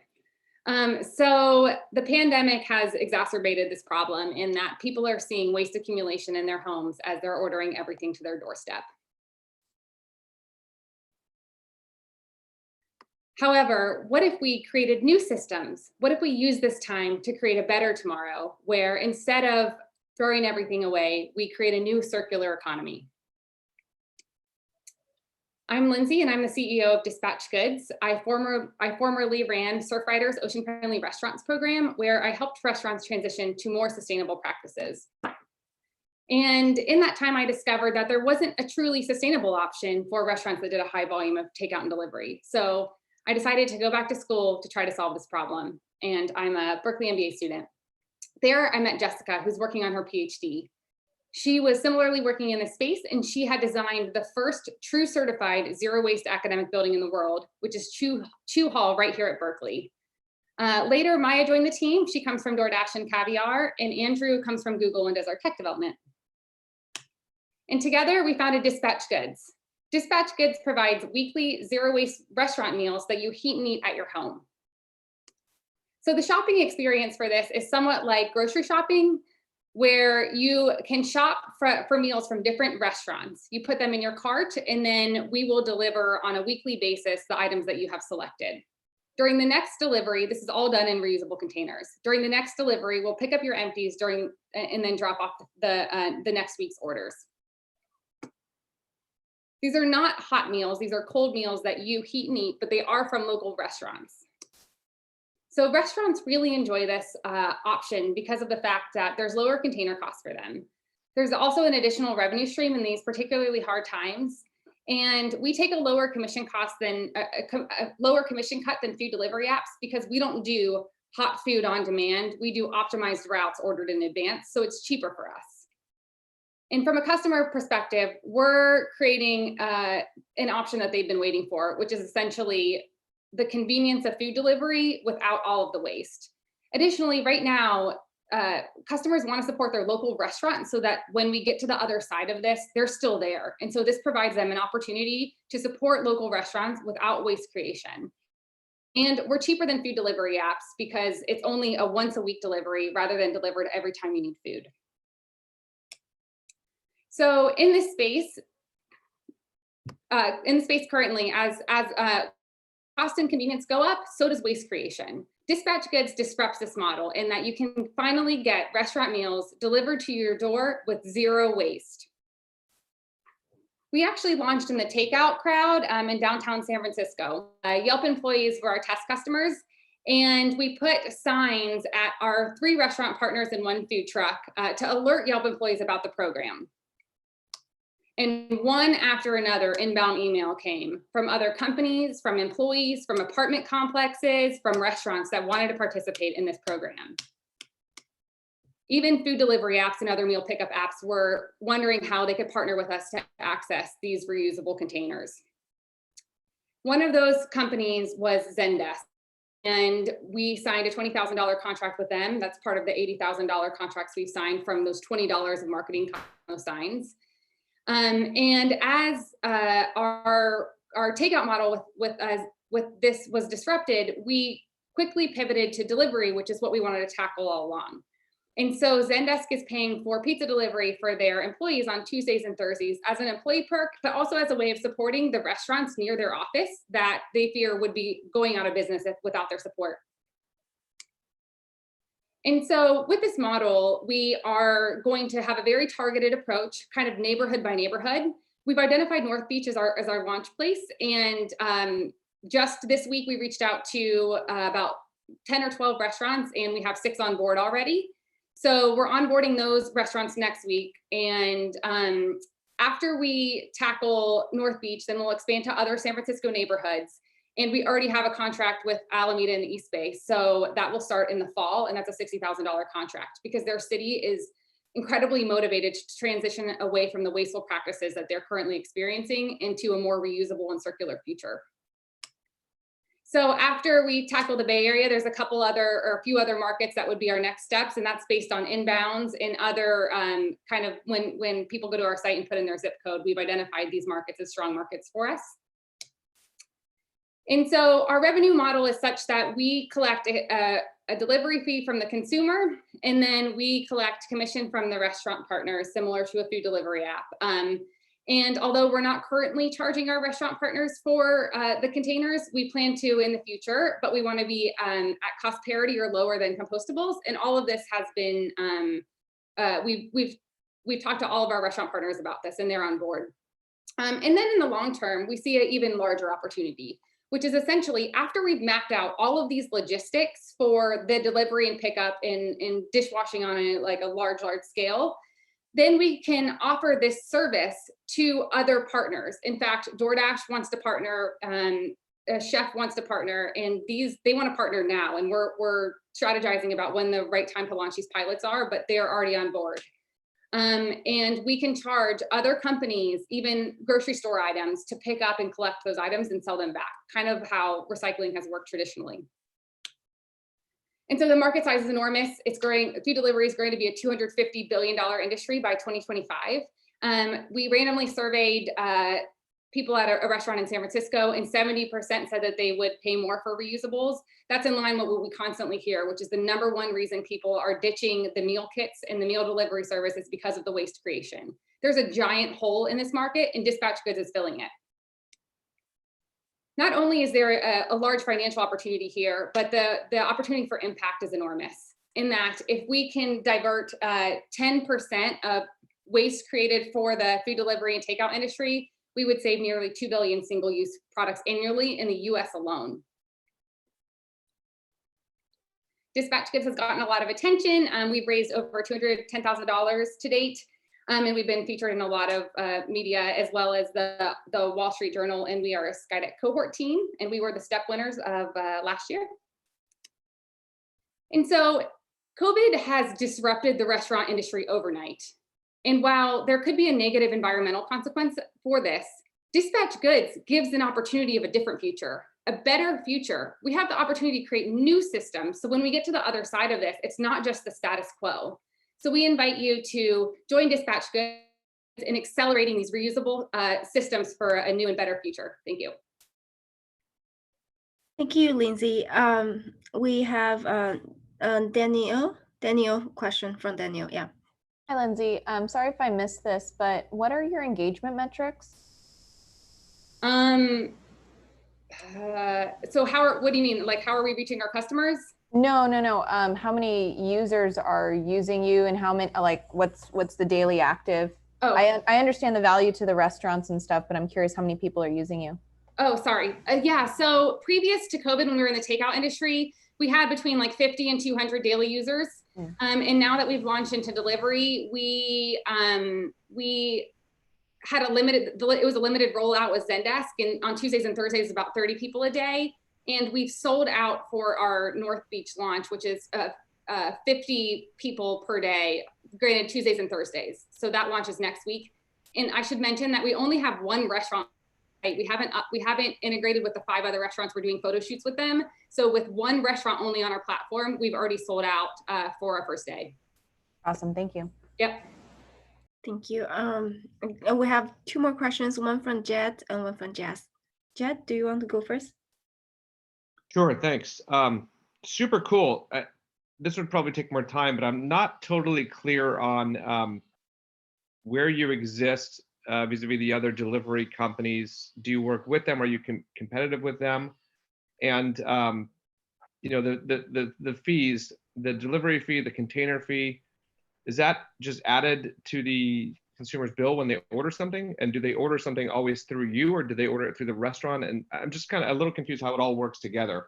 Sure. Yeah. So I guess I'll differentiate from where we are now and then the vision that we see for the future. So where we are now, we will be in a way competing with food delivery apps, but it's a different model in that it's pre-ordered. So that it's not a direct competition. In fact, that's why restaurants want to partner with us, because they have certain surge hours that we're now avoiding because we're picking up in the morning. And so as far as the commission and revenue and all of that, so no, it's not an add-on to the bill. In fact, the restaurants are adamant that the price is the same no matter where you're ordering from. So there's a $5 delivery fee, so that's an add-on, but the commission comes out of the actual basket. So if we sell $100 worth of meals, then we'll collect $10, which is why we're partnering with some more fine dining restaurants as well that have larger kind of ticket prices, so that it helps with our margins as well. If that makes sense. And then as far as now I get it. Okay, thanks. Okay, yeah, and then because of the fact that other companies want to partner with us, we are positioning ourselves as being a reusable company, and the platform is the vehicle to get this system intact. And we are open to partnerships beyond that, but they will have to make sense for us economically. Thanks. All right. I'm very sorry. We are running out of we're running out of time for you. I know there are 2 judges' questions. We couldn't get it. I'm sorry that we have to move on to the next team. For the 2 judges, feel free to directly message Lindsay for your questions or feedback, and she can incorporate that way. All right. Okay, moving on to the next team is Surf Up. Thank you so much. This is Natalie. I'm going to go ahead and share my screen. One moment, please.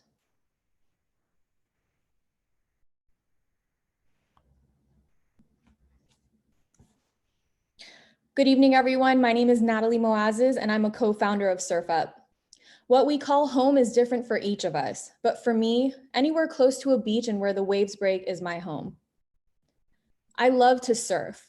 The thrill of riding a wave always has me coming back, and I was always curious why more people didn't participate in this awesome sport. In 2016, the Surf Industry Manufacturing Association reported that 65 million Americans want to surf, but only 2 million actually consider themselves surfers.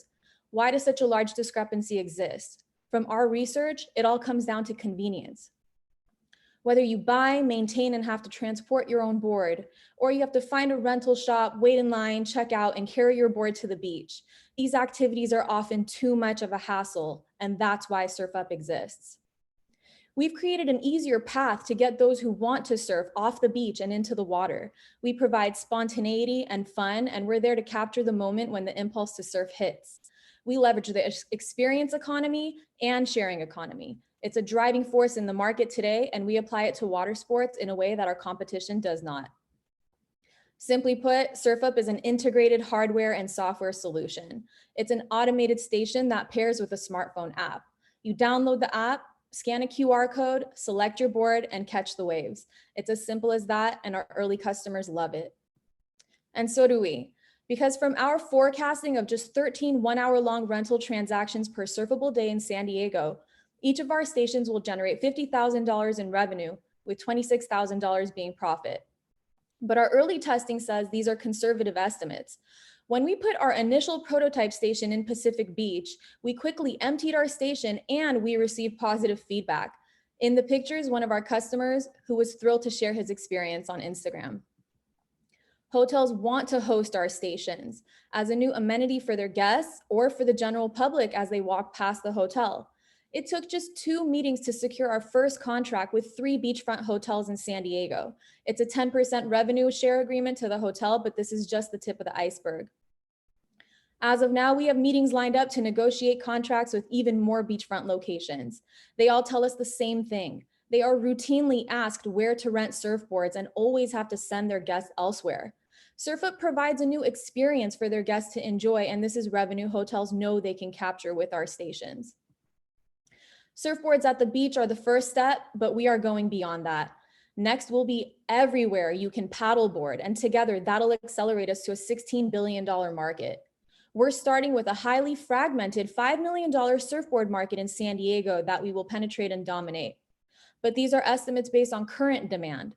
Just like Bird and Lime drastically increased demand for scooter rentals, SurfUp will open the door for those interested in surfing and paddleboarding and drive new demand into the industry. Our core team has complementary professional backgrounds in sales, finance, and software development. Combined, our engineers have over 40 years of experience in mechanical and electrical engineering. And because we all completed our MBA together in the same cohort, we have been a cohesive entrepreneurial team for over 4 years. Our advisors are 2 serial entrepreneurs. They both successfully executed and ran similar businesses. Mark Bowles created a consumer self-serve kiosk that transformed the old cell phone recycling process into a multi-billion-dollar revenue company. And Derek Owen created a nationwide sports coverage brand that scaled to 10 million users last year. In 2019, we secured initial funding and signed our first contract. Later this summer, we'll release the app and deploy our first production stations. This will position us to generate valuable data and test marketing strategies. Our market testing has demonstrated demand. And with the app platform driving sales, our margins are large, they grow as we scale, and this makes SurfUp a very profitable venture. Our next focus is to validate that we can meet demand with our business model. With the first place prize, we can build 5 more stations, tune the SurfUp platform based on user experience, and implement our marketing strategy to optimize user adoption and retention. Doing this over the next 3 months will allow us to validate our go-to-market strategy and gather data from our partners and early adopters. The data collected will be the foundation of our future investment rounds. We envision a SurfUp station will be everywhere you go to enjoy water sports. In one scenario, we can be operating in 70 markets in the US by year 5, making annual revenues of $10 million and over $3 million in earnings. When we can return to our normal lives, the beach will be a place where people will flock to more than ever before. There's a big blue ocean out there with people wanting to get back to surfing all over the world. Our app and stations will be at their fingertips waiting for them. Thank you. And now I'll hand it over to our CEO, Chris Hissam, for Q&A. Thanks, you. Natalie. All right, I also have Mishal on the line. He's the CFO at SurfUp. I see that a few people have dropped in for questions, so take it away.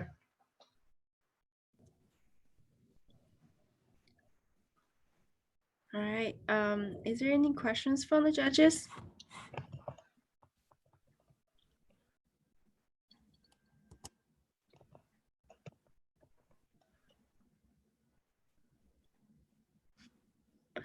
Jed? Hi. I think this is a really cool idea. I do think the market is pretty small the way you're going after it. So I'm wondering if there's a way to expand the market. Are there a bunch of other things you could do this for? Boogie boards, other toys people can use on the beach, whatever it is, to make this a much bigger opportunity? Yeah, and that's something we've thought about. We're currently focusing on the rentals and rentals alone. We're starting in San Diego. It's a $16 billion market that includes everything from rentals to gear. The majority of consumers in this market are people that are beginners or are interested in the sport. So if we can use this to eliminate the barriers that keep them away from the sport, we think we can expand this market beyond what it is today. later on, as we expand, we'll be able to use the demand that we're seeing and what people are requesting to expand vertically or horizontally. But for now, we really want to stay focused on the rentals. Yeah, one piece of advice, I wouldn't talk about the market as the surfing and paddleboarding market, because you're doing a piece of that, right? So you're not selling surfboards, you know, etc. So I think I would do a more bottoms up way of presenting it, and I would show the other things we're going into so people can see how this market is going to expand over time, just purely on the rental income. Yeah, and that's a really good point. So this slide in and of itself, we started with the $5 million, and the way that we did a bottom-up approach. The way that we got that number is we picked up the phone and we called 33 rental stores here in San Diego to estimate how much surfboard rentals alone generate in San Diego, extrapolated that into the United States. The 16 billion just shows us the total amount of purchasing that happens in these industries. Yeah, okay, thanks. Thanks. Is there any other questions for the team?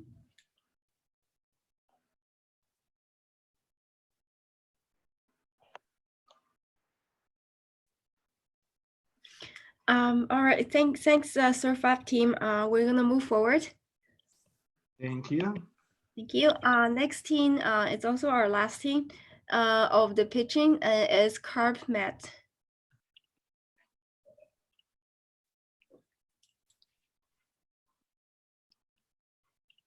Can you hear us okay? Yeah, we can. Fantastic. Thank you. Good evening. My name is Olusegun Bello, and I'm the CEO of Carpnet. Carpnet operates at the intersection of healthcare and travel. In 2015, my fiance and I went to Tanzania. We bought travel insurance as we always had. But 2 days into that trip, she was bitten by a mosquito with a deadly virus. We sought help using our travel insurance, but couldn't find any. We cut our trip short and went back to Germany. This began the odyssey of 5 doctors across 2 different continents. As soon as we landed in Germany, we went to a tropical doctor, still no answers. We went back home. 4 hours later, she said, "I feel like something is eating my brain." We rushed to the ER. 2 spinal taps later, because they lost the first, she was admitted to the hospital, diagnosed with meningitis. 3 weeks she stayed in the hospital, and this also led to 2 years of follow-on care and cost. What was frustrating was that we had travel insurance. The armor we thought we had did not protect us. Why? Because travel insurance is broken. It's easily confused with trip insurance or trip protection, which typically covers travel costs. There's no guarantee of provider quality. It's expensive, it's hard to use, and it takes 10 taps on your phone to find a doctor.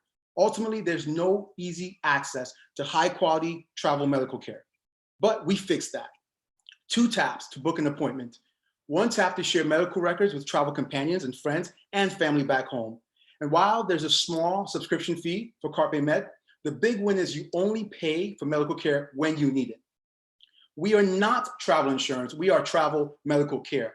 We offer subscription access to curated high quality care that speaks your language, telehealth and in person. Providers do not pay to be on our platform. They are selected and vetted via a combination of machine learning and human review. Patent pending safety companion mode allows shareable health records and documented medical advance directives in case you are not able to voice your preferences. Carpnet allows travelers to travel confidently. It is important to note that our vision, our purpose, is to provide high quality travel medical care. We are not optimizing, repackaging, or a niche within a niche. We are creating a brand new solution, one that disrupts a broken multi-billion-dollar travel insurance and healthcare category. I will now pass it over to my Chief Product Officer, Kenneth Pang. Thank you. Some key data to this very large and lucrative problem. In 2018, our core target of 93 million US international travelers, many of them savvy, 94% traveled with no coverage due to lack of insurance awareness or its high costs. But key to note is those same travelers spent 5.7 billion in medical care, whether they got poor or high quality care. So who are we for? Individuals through families, medical tourism, and study abroad. We'll start with relatively frequent travelers that go abroad 2 times or more per year, and related income levels that support frequency of travel. As we scale, we see inroads in B2B and B2E, providing turnkey and value-added partnerships. Our rollout plan is pilot launch in Q1 2021, proof of concept advocacy, and approximately 5 travel locations. We'll then push to a full launch in Q2 2021, partnerships and military network. If it's in our app, it'll be safe to travel for government and COVID curves, and our destination focus will be warm and popular destinations closer to home. Our initial pricing is $35 for one-time use, $80 for subscription. The only difference is the subscription saves your info. This is pricing innovation, high quality care before you pay out of pocket. Our conservative projections, year 1, 10,000 new users ranging to year 3 at 30,000 plus. Revenue growth from 300K to 2.9 million in year 3. Carpnet does not have direct competition. However, our indirect competitors are siloed, have limited traction, and include cash and risk. Telehealth and in-person care are not mutually exclusive. Both are necessary during travel. We offer access to both. COVID, fortunately, has not affected our product roadmap, and we're glad there is government stimulus for travel, and low ticket prices will help the restart. Our team is actually our core demographic. We are diverse, international travelers passionate about medical access. I was born in Cambridge, England, and raised in Nigeria. Immigrated to the US as a child with my mother. I'm currently a Berkeley Haas MBA and previously a US Army combat veteran, Bronze Star recipient, and a New York licensed attorney. I have experience on the trading floor of Morgan Stanley, focused on foreign exchange, and the senior counsel at Wells Fargo. Kenneth Pang, my chief product officer, I've known for over a decade, and I was also his witness at his wedding. Kenneth started multiple startups, managed global strategy, marketing, and CRM for Fortune 50s, and is a California licensed attorney. Diego, our CTO, is headed to a second summer internship at Google if situations permit. We're currently seeking $750,000 in pre-seed funding. In 12 months' time, we expect to be fully launched, generating revenue and increasing market served. What goes up must come down, and with travel, it's a certainty. 9/11 was a direct threat to travel, but we ended up traveling at new and exponential paces. Post-COVID, there are only going to be a few industries that can take advantage. After months of staying at home, travel will most definitely be one of them. We're innovating in a recession, ready to rise rather than playing industry catch-up. And these logos are just a reminder of what came from the 2008-2009 recession. Respectfully, the dollars reinforce our worthiness for investment. We're taking aim at $2 billion worth of the US travel market, $35 billion by 2025 and in 2025 for global insurance market. We're creating the next travel must-have and the next travel utility. To recap, Carpnet is travel medical care, high quality in your language. We are disrupting a multi-billion-dollar category. We are COVID-19 ready, and 2 things need to happen before people travel again. They must feel safe, and they must know that there's a safety net. That's where we come in. And finally, we have a very committed and passionate team looking to address these pain points and solve this issue. Thank you. Thank you. First question from Jess. Okay, so I think, first of all, I think I would be thoughtful that COVID-19 is going to be a dramatic disruption to the travel industry. I mean, it just is, and it's going to have a profound impact. I think your point at the very end of the presentation around how the travel industry is going to double down on an effort to make consumers feel safer in order to get them back on planes and back in hotels is a critical piece. You can help in that dynamic, but I would be very humble and thoughtful about how that is going to be a real challenge and how positioning your business as a way to get consumers back on planes, back in hotels and traveling. My question really is a variant of what Jed was asking on a prior investment or opportunity, which is, are you creating a competing insurance solution to an Allianz or an Amex, or are you explicitly partnering with them and providing a rider and getting a portion of their amount in exchange for giving them a network of hospital providers in location? Yeah, thanks for that question and appreciate the insight on that. I think if any of us are our frequent traveler miles customers, we're receiving all the emails saying how everyone's amping up the safety and security. So that's great, and we'll continue to use that. Our service is not travel insurance. We're travel medical care, which means to say that we're independent in the sense that we're going to make sure that we're bringing the highest quality providers regardless of their affiliation. You could use it with your existing travel insurance. If you've ever had it, takes sheets and sheets of search results to find the doctor, and you don't even know if they're high quality. On ours, it's compatible to an app like Tablet, which is like Zagat, but then the cream of the crop from Zagat gets put on an app like Tablet, and you only have 10 restaurants in the area that you are. So that's what we're providing, is easy access to high quality care And then the medical out-of-pocket is on you, just like it was before. Thank you. Next question is from Danielle. Thank you. And to piggyback off of that, how, if you are a separate service, how do you plan on getting in front of your target customers? That's fantastic. I think we have two problems, and I think Olusheni has some as well. We have some on-campus ambassadors, which we have. Our launch initially was based around the IBD program at UC Berkeley, where they tap into the MBA students as well as the other UC campuses and other, top 10 business schools. We wanted to start with an advocacy model, but then how to get in front of other folks is that the fact is the industry is broken, so we need to do a little bit of education. And then we need to have placement at the right times when people are booking. So we want to also partner with folks like Expedia or Booking.com to really bring that to the fore. The fact that you have 94% of people traveling without insurance, there's a lot of lack of awareness and a lot of chances missed to purchase. Thank you. All right. We have two more questions. One from Kevin. Kevin. Hi, thanks for the presentation.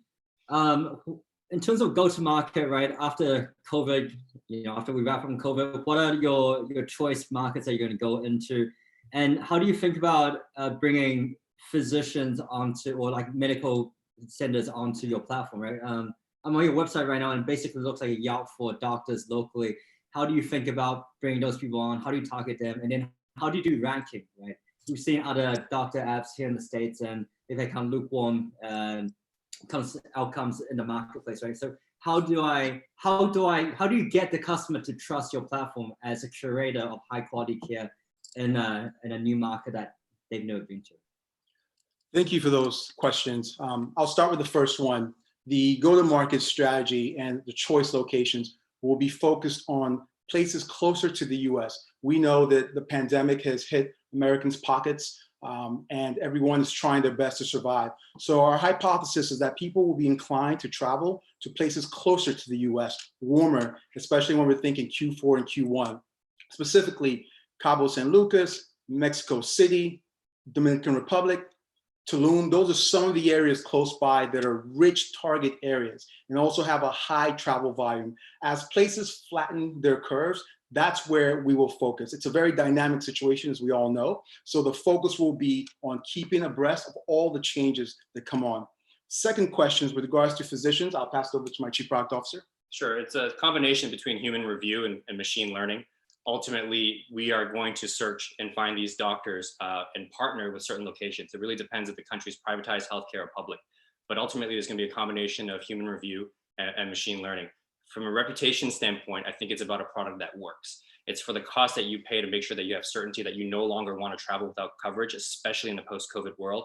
And knowing that if you need a doctor, you have that choice right there. You don't have to dive deep into cash search and whatnot. I think the metaphor to Yelp is helpful. There are definitely some similarities, but if you look at Yelp, you look for something, you're still going to get hundreds and hundreds of results, and you still need to filter down.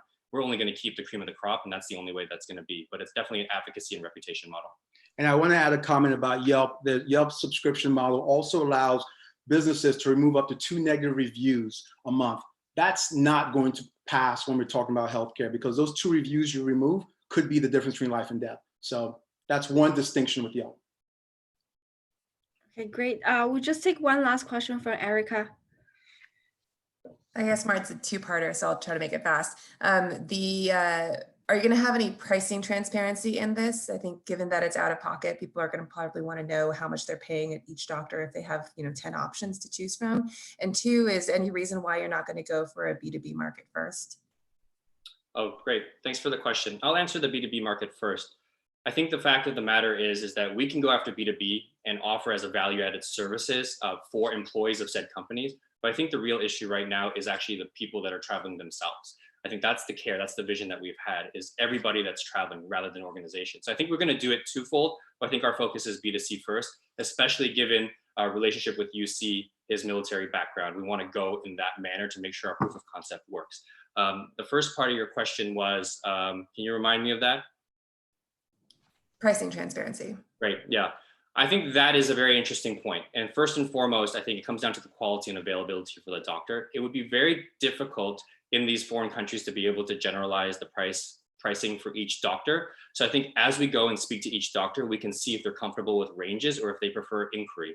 I think it is nice for consumers to see the price that they're going to pay up front. But I think in terms of medical diagnosis and actually being on hand, it can actually be maybe not the best experience to quote 500 and actually cost 1,000. So I think we'll play that correctly with our providers. Great. Thank you. Thanks, the Carpnet team. That concludes all our pitching today. Just some housekeeping before we wrap it up. We are unfortunately a little bit over time, but we will be resuming at 7:30 to do our award ceremony. I believe everyone have already received an email from Louis from the launch team regarding the survey link to the audience choice. Please fill that up as soon as possible.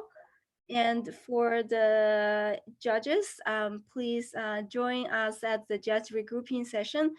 You all have an invite with a Zoom link to join.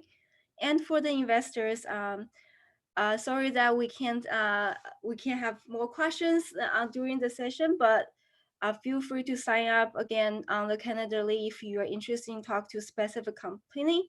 The Calendly is actually only available for tonight. After that, it won't work. So you have to reach out to the team individually. So please take the advantage to do that. All right, with that said, we will resume at 7:30. Have a nice break. We'll see you soon.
Yeah,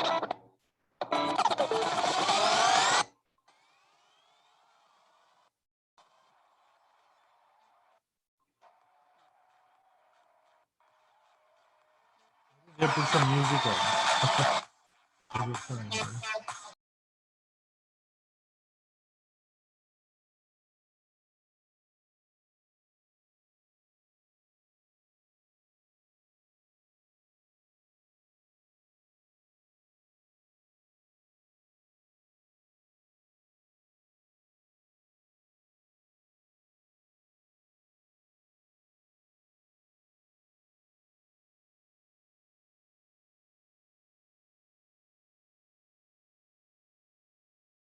Hello, everyone. Hello, Louis. We have, so the first thing I want to do before we go into awarding our prizes, the announcement of which I'm sure everyone is awaiting with bated breath.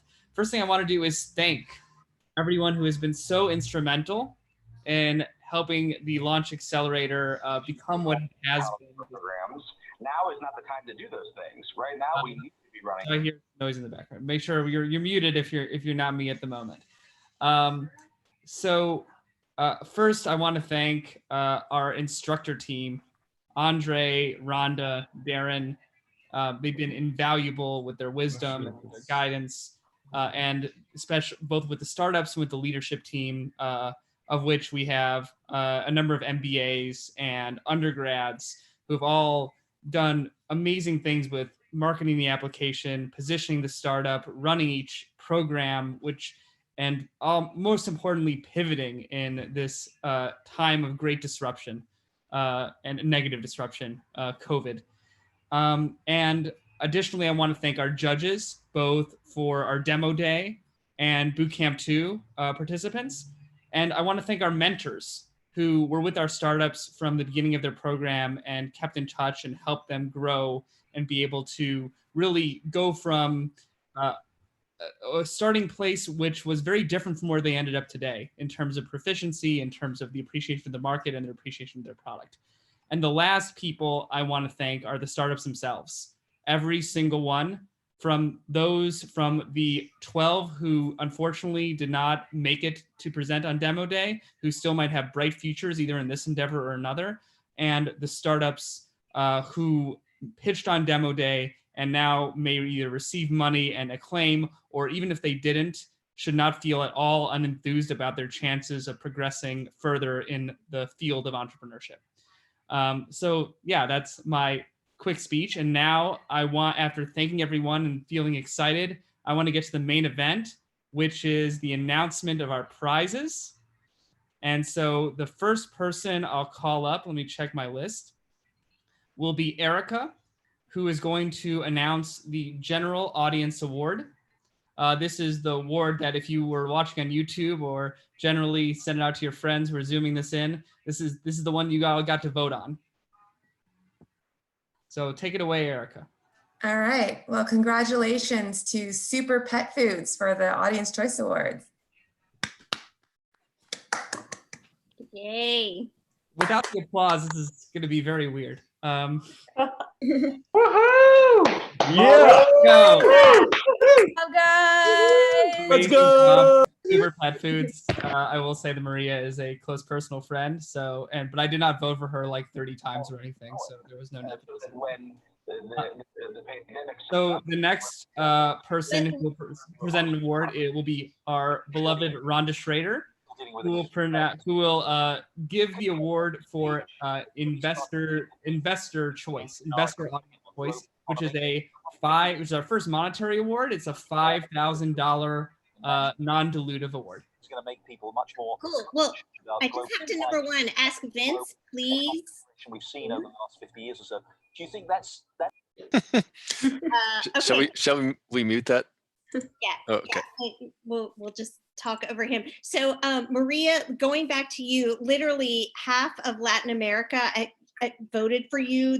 You had literally 46% of the vote. So very cool. But for the investor's choice, it pretty clear. $24,000 of revenue in 12 days. Got to go to Numan. So congratulations, guys. Very well done. Go Numan. Go Numan. Thank you. Let's go, Numan boys. And by the way, I will encourage for the first time on the Zoom call that if you win an award, please take off the mute, go crazy. We want some good energy here. If you want to see that video. Yeah, nothing that necessarily, hopefully nothing that, you know, gets any of us arrested, but, you know, let's have fun. Thank you, guys. Thank you. Thank you very much. Appreciate it.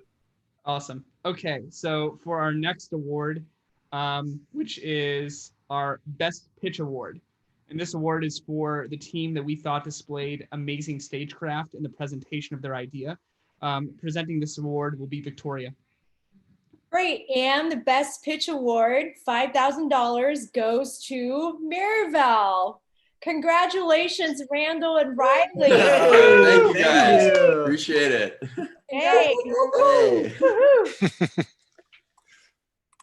Okay, so now we move on from these smaller awards, not that they're any less important or deserving, to our raw ranking awards, where we're giving out $60,000 worth of non-dilutive equity. This is just based on judges' rankings. A simple third, second, and first is how we'll do it. And to present the third place award is Sasha from Wilmer Hale, one of our amazing sponsors. Thanks a lot, Lewis. And really congratulations to all the startups. Awesome pitches. It was really hard to choose the top three. But for prize number 3 for $10,000, big virtual round of applause for Psych Insights. Congrats.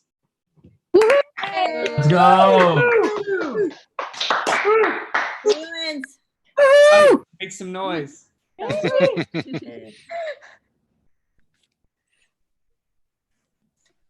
Okay, amazing. So now we're going to go to 2 more prizes left. We're going to go to second place, a $20,000 award. And to present this award is going to be Brandon.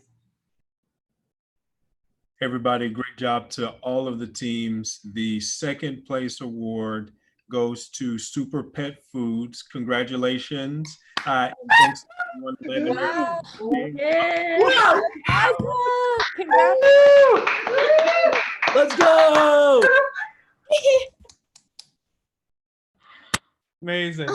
Maria, you're still muted, by the way. You shouldn't be. The dog. Okay. Amazing. Congrats. So now the main event, the big one.